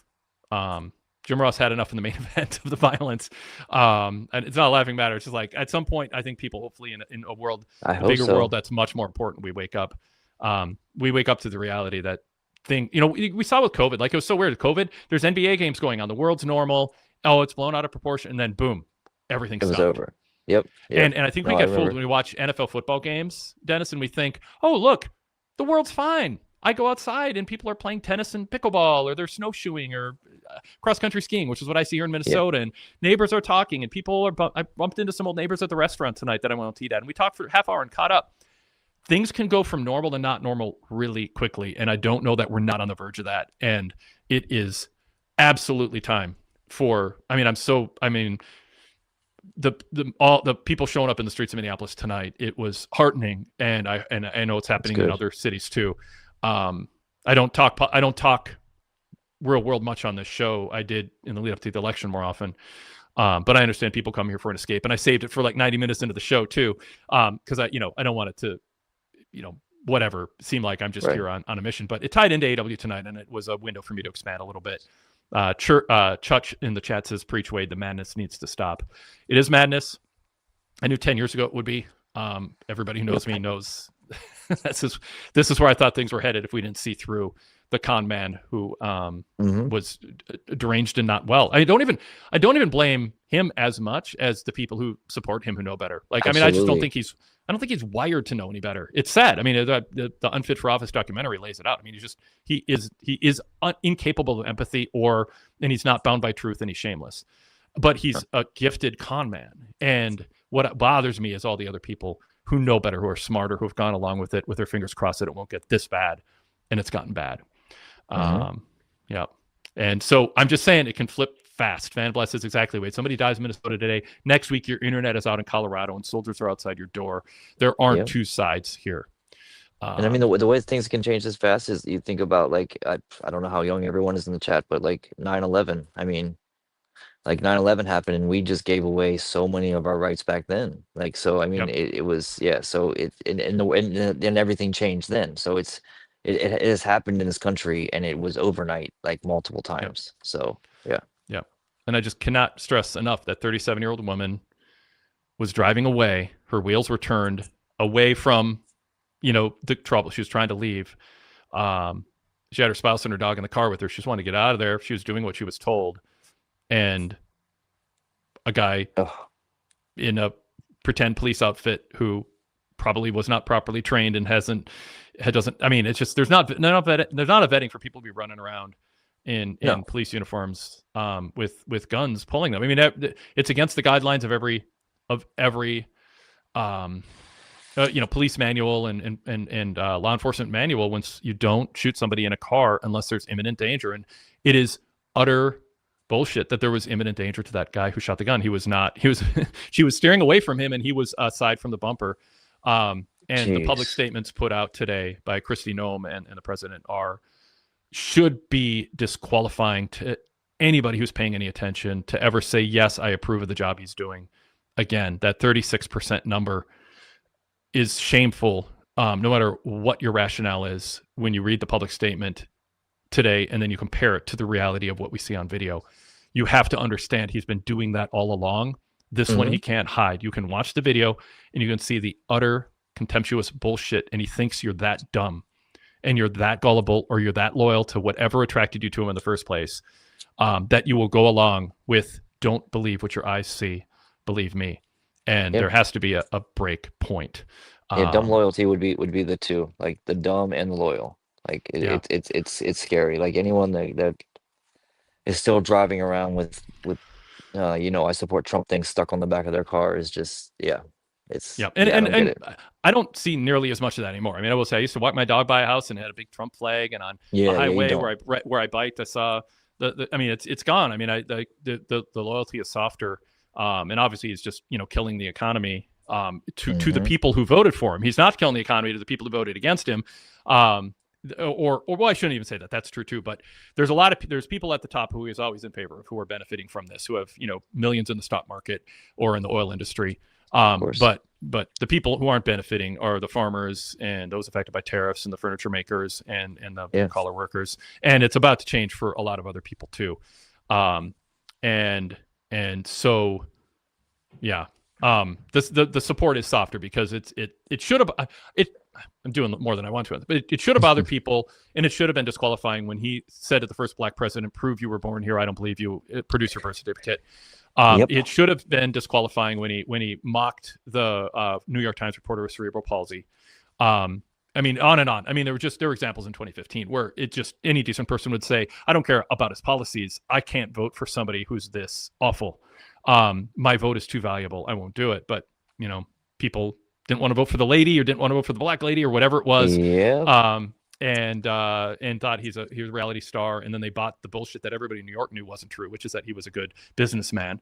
Oh my Lord. He's a good con man.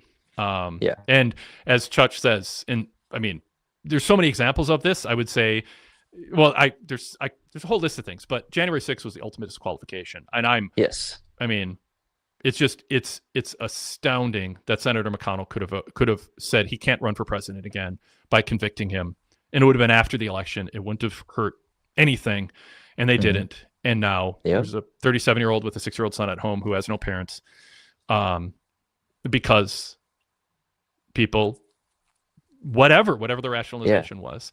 I don't know what it was, but it's crazy that they put him back in there. Like it's you put a dude that loved being on a reality television show in public office. Like, come on. Like, that should have told you everything right there. Like, come on.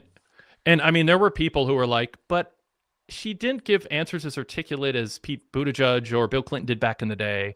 So I can't vote for her. So I'm going to abstain, or I'm going to vote for Trump.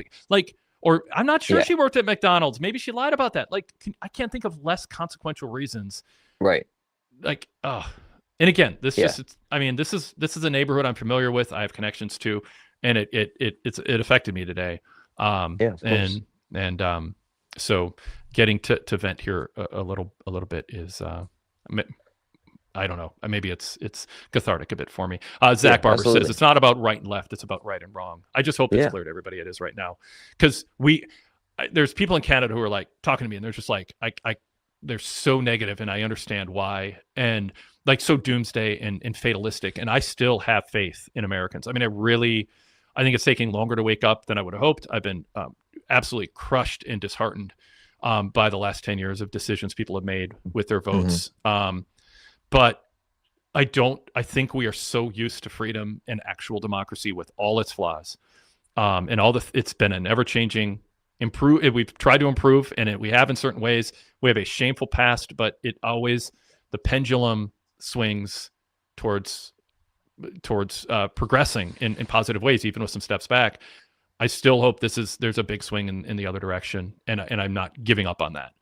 And it's a lot of times, I mean, like our hands are tied in a lot of ways. So that's all he can do is just hope that that's what's going to happen. Like hope that, as bad as it has been, that it will swing back the other way. And yeah, I just think just treating each other better and not allowing what's happening with ICE and everything to happen. Like we need to figure out a way to stop that. I don't know how, but yeah, Call it's scary. if you live in a state or a district with a Republican in the Senate or the House, state or federal. Yeah.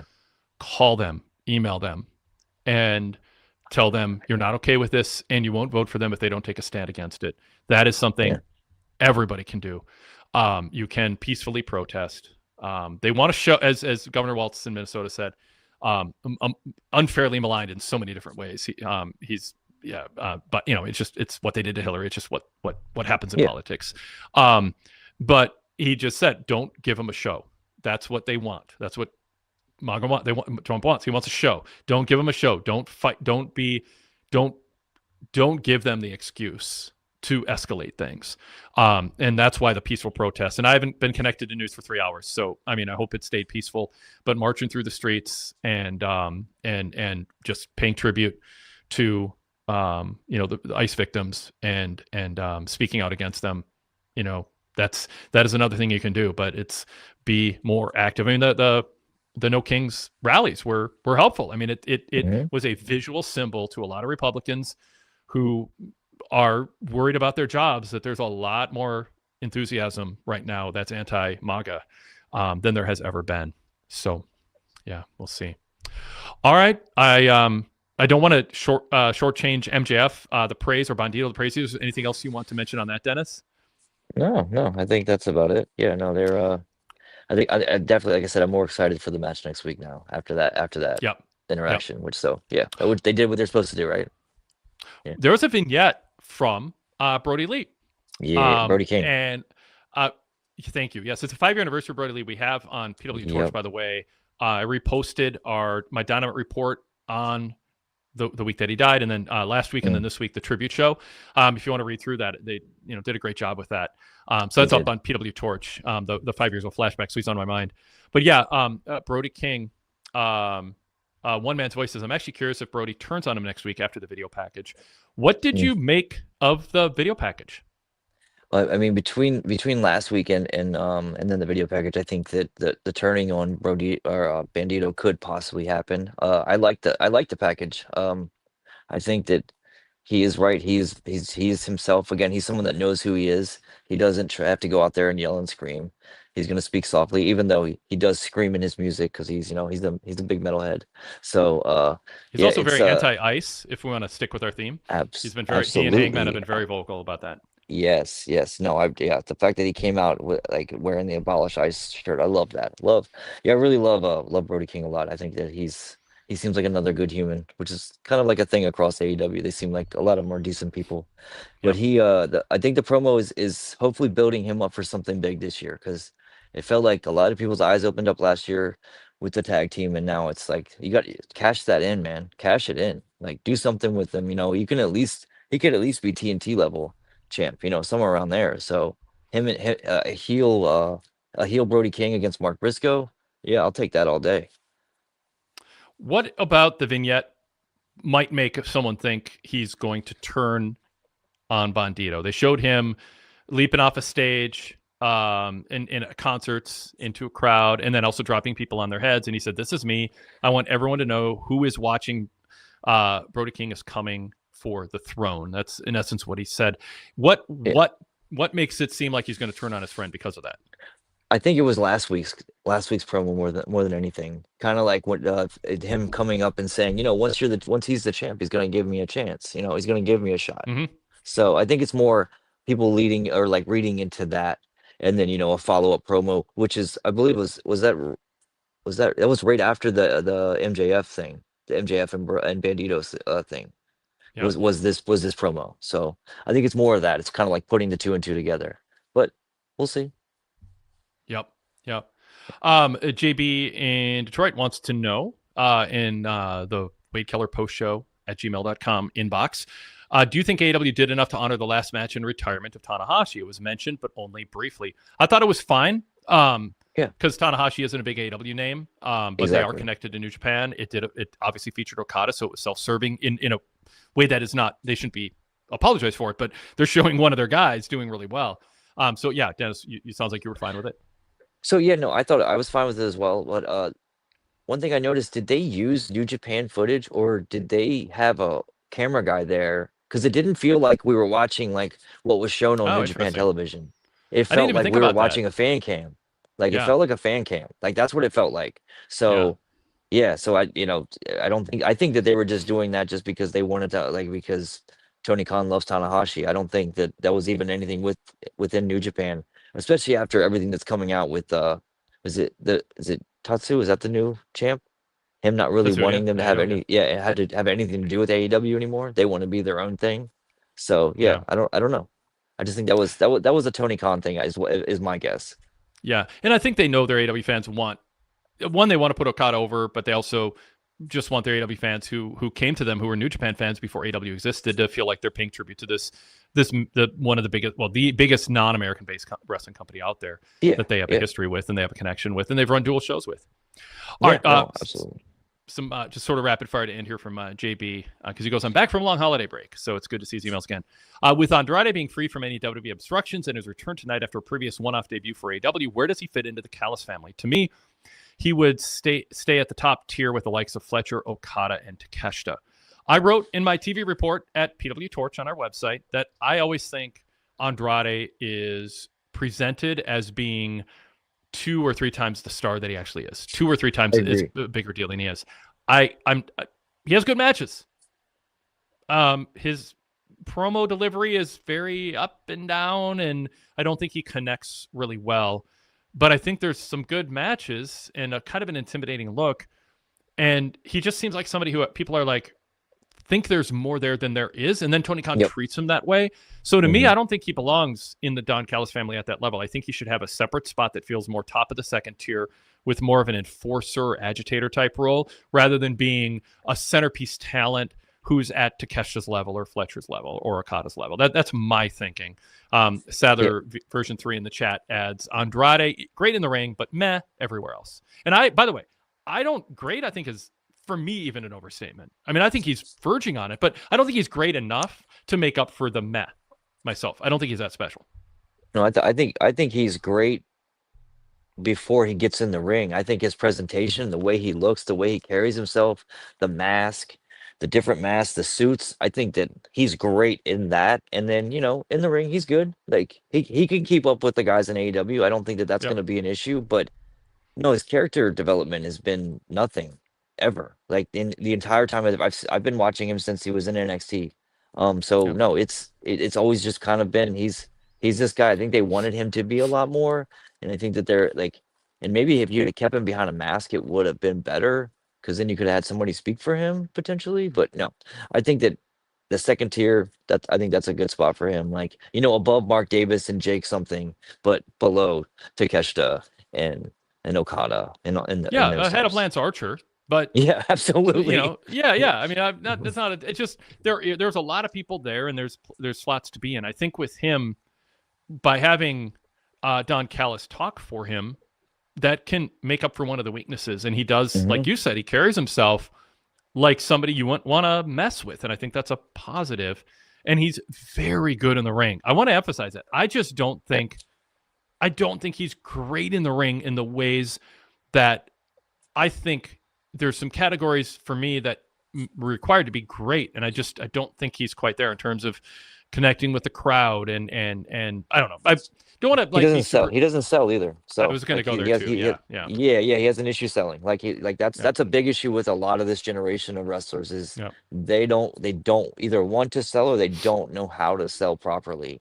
So yeah, and that's a big problem. Like I think he might be better off as in a tag team. Like I don't, you know, that's I hate to say like always just want to be like, oh, just throw him in a tag team, it'll be okay. But sometimes they need best. a tag, and they need it. They need people they need tag teams. Like they need different tag teams and new tag teams to go with the Bucks and to go with FTR and all that. So yeah, and I think too, like the posturing to the crowd before executing a move while your opponent is having to do a upper body push up, waiting for you to stomp them. Like there's just things that just kind of. And it's a bit of the culture of the lucha style that I don't like. It's you know it's a show, play to the crowd, but don't go for realism. And I think you have to adjust when you get to it. Not that one presentation is necessarily better than the other or that it matters all that much if you have a different style somewhere else, but there should be some coaching to adapt and adjust to what the audience is used to and what the style dictates is considered realistic. There's plenty of fake things in every style, but you don't want to add to them from a different style. Sadler Vision 3 goes, I agree with Wade. His wrestling doesn't overshadow his shortcomings or doesn't make up for his shortcomings. Let's see. Derek Mitchell says, that is true. He looks great, but I'm just not buying his act. One man's voice said quickly, Andrade is great. All he needs is someone to be behind him and give him the true opportunity to shine. Don will help. Other than how crowded it is in the Don Callis family, this is a really good opportunity for him. Yeah, definitely. It is. This is a genuine chance for him to have somebody who can talk for him. But you have to. I mean, there's titles for everybody, so he'll probably end up with a title and he'll defend it, and there'll be good matches, and that's fine. I just don't. You shouldn't headline a pay-per-view with him or build a world title run around him unless there's magic with him in Callis, and he just moves to a level that would surprise me, but I don't rule out. Yeah. Yeah. Cool. All right. So back to JB here. What are the chances we ever see Sammy Guevara in relatively regularly in a significant Dynamite role again, or is that ship entirely sailed? It seemed as though the announce team wasn't afraid to continually mention he has talent and potential still, especially Jim Ross. Would they bother doing that if there was no hope? I just think there's enough signs of, and I see this with Jack Perry too. Like there's times where you're just like, okay, there's a chance to turn them into something. But it's kind of like with Andrade. There's like just certain categories. Sometimes it's tangible. Sometimes it's just a feeling. Like you just kind of trust your instinct when you watch as much wrestling as we have, Dennis. You're like, I just don't know that that's where I'd put my resources. I think there's things Sammy does that come across as a part of a culture of playing to the internet, or a culture of it's about high spots or posturing to the camera. And it's not just that with him, but there's a lot of that with him.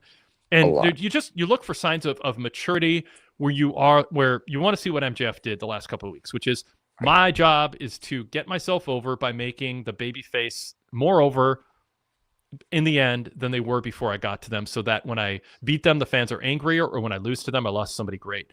And Sammy it doesn't seem like to me that ever crosses Sammy's mind from a wrestling how he approaches his job. I'll come up with a character and I'll just say something that is kind of fun.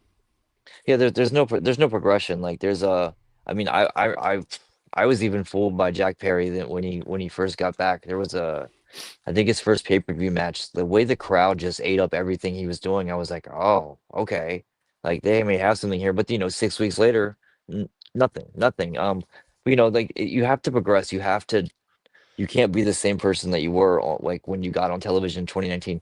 I think of like Darby, like he has progressed really, really well throughout the 6 years. Hangman has progressed really, really well. Even Swerve, he's progressed on the mic and all Yep. that stuff, that kind of stuff. Like MJF has dropped a bunch of stuff and gone and like turned into what he is. So like you have to progress in some manner. And I just felt like I was watching. You could drop you could drop this Sammy match into any AEW Dynamite, and you wouldn't know what year it is, other than by the size of the crowd. Like you just wouldn't Yes. even know. Like Yep. so. Yeah. Like when he jumped And up on the cow on the table and like posed, it was just like, oh, jeez, come on, buddy. Like, yep. Come do on, buddy. better. It's right. Come on, buddy. Yeah, Yep. There you go. yeah, That captures sentiment. Derek Mitchell says Darby and MJF seem to be the only strong pillars, while Jack Perry and Sammy seem to be self-sabotaging their careers. Sadler Vision 3 yep. goes, yeah, the Guevara ship has sailed. hmm All right. Back to JB here. I feel as though AW overdoes the hanging spot verbal submission to end extreme matches. Yes. The Deadeye to Swerve Stomp on the cinder blocks is a crazy unique spot. I really like that, assuming it was done safely. Big assumption. Do we think Marina Shafir might potentially be the AW Women's Champion caliber at any point in 2026? Shivani said he, quote, doesn't think that we've seen the last of this one, so I have to imagine the Storm Shafir feud is continuing. Your quick thoughts on that, Dennis? I just think it's continuing because the conglomeration and the Death Riders they're gonna feud forever. I think so. Yeah. Yeah. I just think that's what they meant by that. But Shafir is as a champ.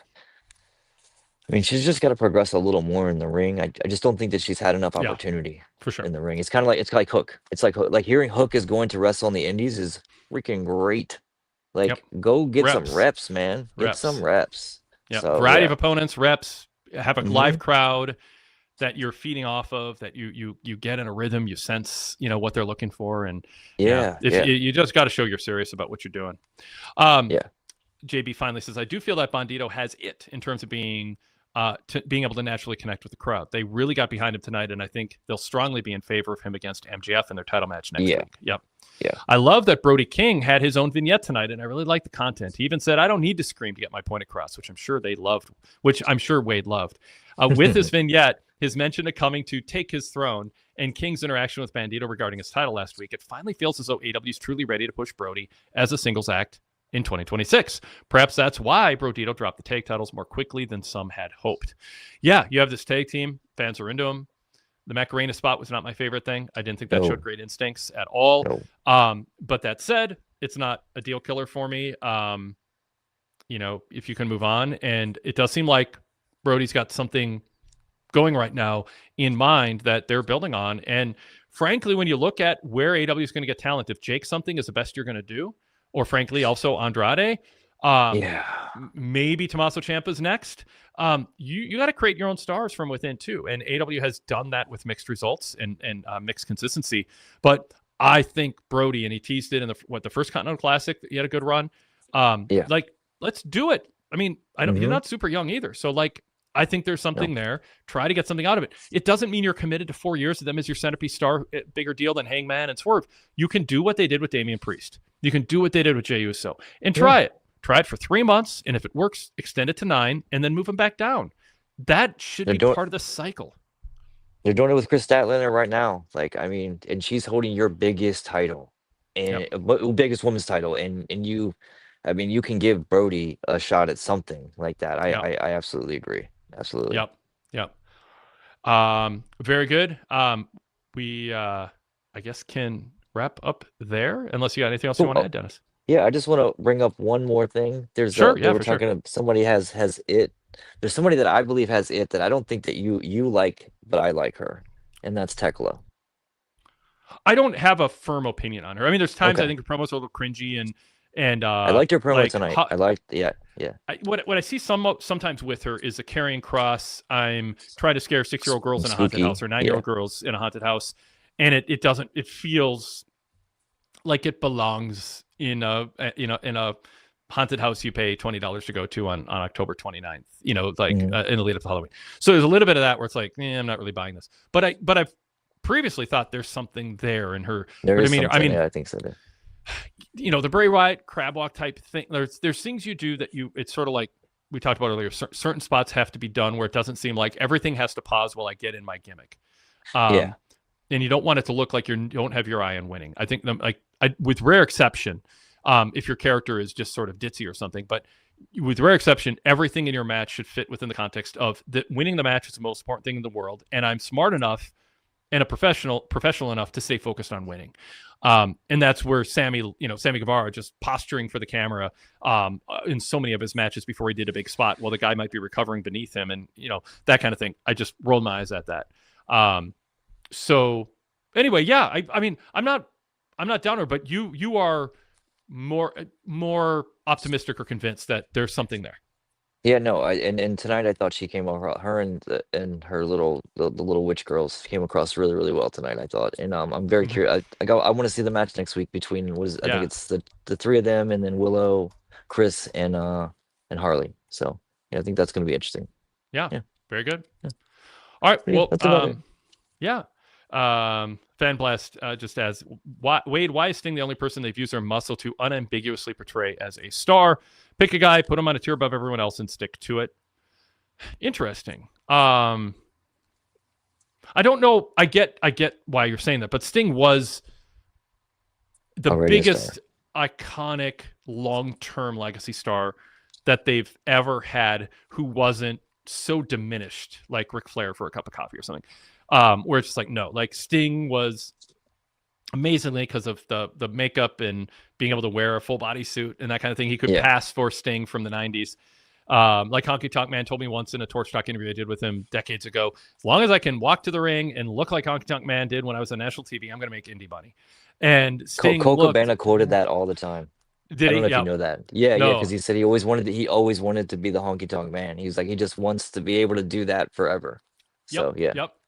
And so I think with Sting he could. And I mean, I'm critical of Sting, and if you read my review, it's on the site from 5 years ago with his big center ring live interview. You can see it's like Sting had such a history of losing his train of thought. Not really. You don't believe he understands what he's saying, like in terms of the importance of seeming emotionally invested in it. And he was, I'm going to go off on this again, and I will keep it short, but he was coddled, given guaranteed money early on, and he earned it in the sense that that's what top stars at that time in WCW got. But he was made to look better than he was by Ric Flair. He didn't improve enough in the ring. He did not improve on the microphone in ways that were important. The peak of his career is when he didn't wrestle and didn't talk and looked cool, and was part of a really hot product that had no strong baby faces at that time, to the degree that Diamond Dallas Page, of all people, turned into like the number one baby face for a while. He did great. I'm a defender of him, but like that was unexpected and would not have happened if there was babyface depth at that point. So I think he was far from a well-rounded person, but he was so charismatic and looked like a star, and he aged well in that regard. So AEW, of course, went with that 5 years ago. And then the Darby storyline was one of the more, I mean, when you talk about great storylines in AEW history, I mean, that alliance really worked for me. And I actually thought, even though I seem like I'm really down on Sting sometimes, because I think he gets, it's more just relative to how other people frame him in the same category as some people who I think were just immensely more talented and improved so much more, and so genuinely sold so many more tickets than him, and took their craft more seriously than Steve Borden did at times, because he just had his whole life he had guaranteed money, and he never had to really understand what it took to earn more and contribute to ticket sales, because he was always part of it. Of his peak period was during a TV company era with guaranteed TV money for working for a TV company. It wasn't about house shows and drawing money. So he just didn't learn a lot of lessons and didn't have an incentive to do it. That said, and he went through a dark time too, which Eric Bischoff's been very blunt about. But he's considered an immensely nice person. When we talk about nice people, I mean, I'm critiquing his professionalism, and a lot of it, sort of like with Goldberg, wasn't his fault. Like a lot of Goldberg stuff that I criticized him for was his fault, but a lot of it was just circumstantial. He was dropped into a cauldron of nasty politics, and he was new, and everyone was trying to get him on their side, and he got disgruntled, and deservedly so, during this down period of WCW with no coherent leadership. So no wonder he got bitter and selfish. But he was bitter and selfish, and he didn't fully appreciate like that he earned more money per minute in the ring than anybody in the history of the business, and he should be more grateful publicly about all the people who did jobs for him and passed along their equity to him to help him get over than he was. That said, I will never forget how much he's an animal rights activist for rescue for pets, and loves animals. And I mean, like, that's the thing. I can critique somebody professionally and say they're great and hear bad things about them as a person. And I can critique somebody professionally on camera, but really think they're good people. And with Sting, I mean, I hear stories about him. I want to do the job to this guy. It'll help him get over. And the booker has to talk him into, no, it's not the right time for that, Sting. Trust us, and people adore him. Dixie Carter adored him, and Tony Khan adored him. And so all that's there. So Sting was somebody who they pushed because people really like Sting, as a person, and he worked. But there's a lesson there too. Not everybody's Sting with his history, obviously going back to the Monday Night War era, Dennis. But I have been an advocate for pick a few people and push them, and get behind them. And there is something to be learned from how they treated Sting 5 years ago to maybe how you should treat Kenny Omega in 2026. And I wonder if we'll get that. I hope we do. I hope we do, because they do need to. They need someone that's going to carry that type of the torch for AEW going forward. And Omega seems like the obvious choice for that.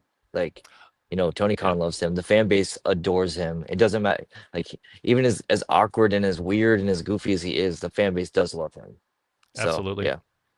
Fan Blast, I swear I did not see this until after I said it, but I'll read it. So for co-credit, Fan Blast said, as I was saying it or right before, yeah, but they have control over that. They create their own reality. A guy is a star if they say he's a star. Treat Kenny Omega like they treated Sting. Didn't see it, Nice. but Fan Blast, as Perfect. I often say, great minds think alike. Yep. Derek Mitchell says, one of my favorite Walker Texas Ranger episodes was Sting as a drug dealer biker. There we go. I'm not buying that, but I haven't seen it. It would be fun to. That's hilarious. Fun to watch. All right, we got longer than we've gone in a long time on the post show, and I did not think we had the material to work with, given we had some long matches and not a ton of storylines. But hey, thank Willow. Thank Willow. Yeah. Well, and sadly some current events too. That added to it. But all right, thank you everybody. If you appreciate what we do and how we do it, don't do it for us, do it for you, but feel good doing it. Upgrade your pro wrestling coverage experience with a PWTorch VIP membership. pwtorch.com/govip. pwtorch.com/govip. And that'll give you details on how to sign up, unlock nearly 4 decades of back issues of the Pro Wrestling Torch newsletter, long-form Torch Talk interviews, cover stories, my editorials, backstage tidbits during the Monday Night War era that you haven't seen or heard or read anywhere else. Dive into a rabbit hole of podcasts dating back over 2 decades. Also, hundreds of fascinating and fun retro radio shows, many of which I hosted for years in the early 90s on KFAN radio with a live call-in format and big name guests, and much more. And then just current stuff every day, current VIP stuff, including the new Wade Keller news bulletins, which I'm trying to work out my schedule where I can run them as often as I like, because it's one of my favorite things that I do in my job is writing. I mean, I know I do so much podcasting, but I love having this set format and framework with the one-page PDFs with a structure and writing that cover story and having to choose every word carefully because it's a limited amount of space. It's not super short, but I can't just type endlessly with no word count limit. And I try to pack a lot into those, including insider tidbits and insights that I get from my constant communication to trusted sources and friends in the wrestling industry, current and retired, who still keep up on things. That comes through in the reporting and in the commentary. So those are available in PDF format, which looks great on your laptop or your tablet in a landscape view, but also in alt text format to read on your phone or your web browser. And then also an audio version, pretty much word for word. I read it in a podcast format. So whatever you're into in terms of what format you prefer, I prefer you read my writing, but you absolutely can listen to them with the podcast format too. I think reading that format is better, but I'm not going to twist anyone's arm. That's why we do all the formats. So that, among many other benefits on a regular basis, comes out. Sean Radican, by the way, has a wonderful, tremendous cover story in this week's Pro Wrestling Torch newsletter that just got posted in the last 24 hours on the New Japan Wrestle Kingdom show.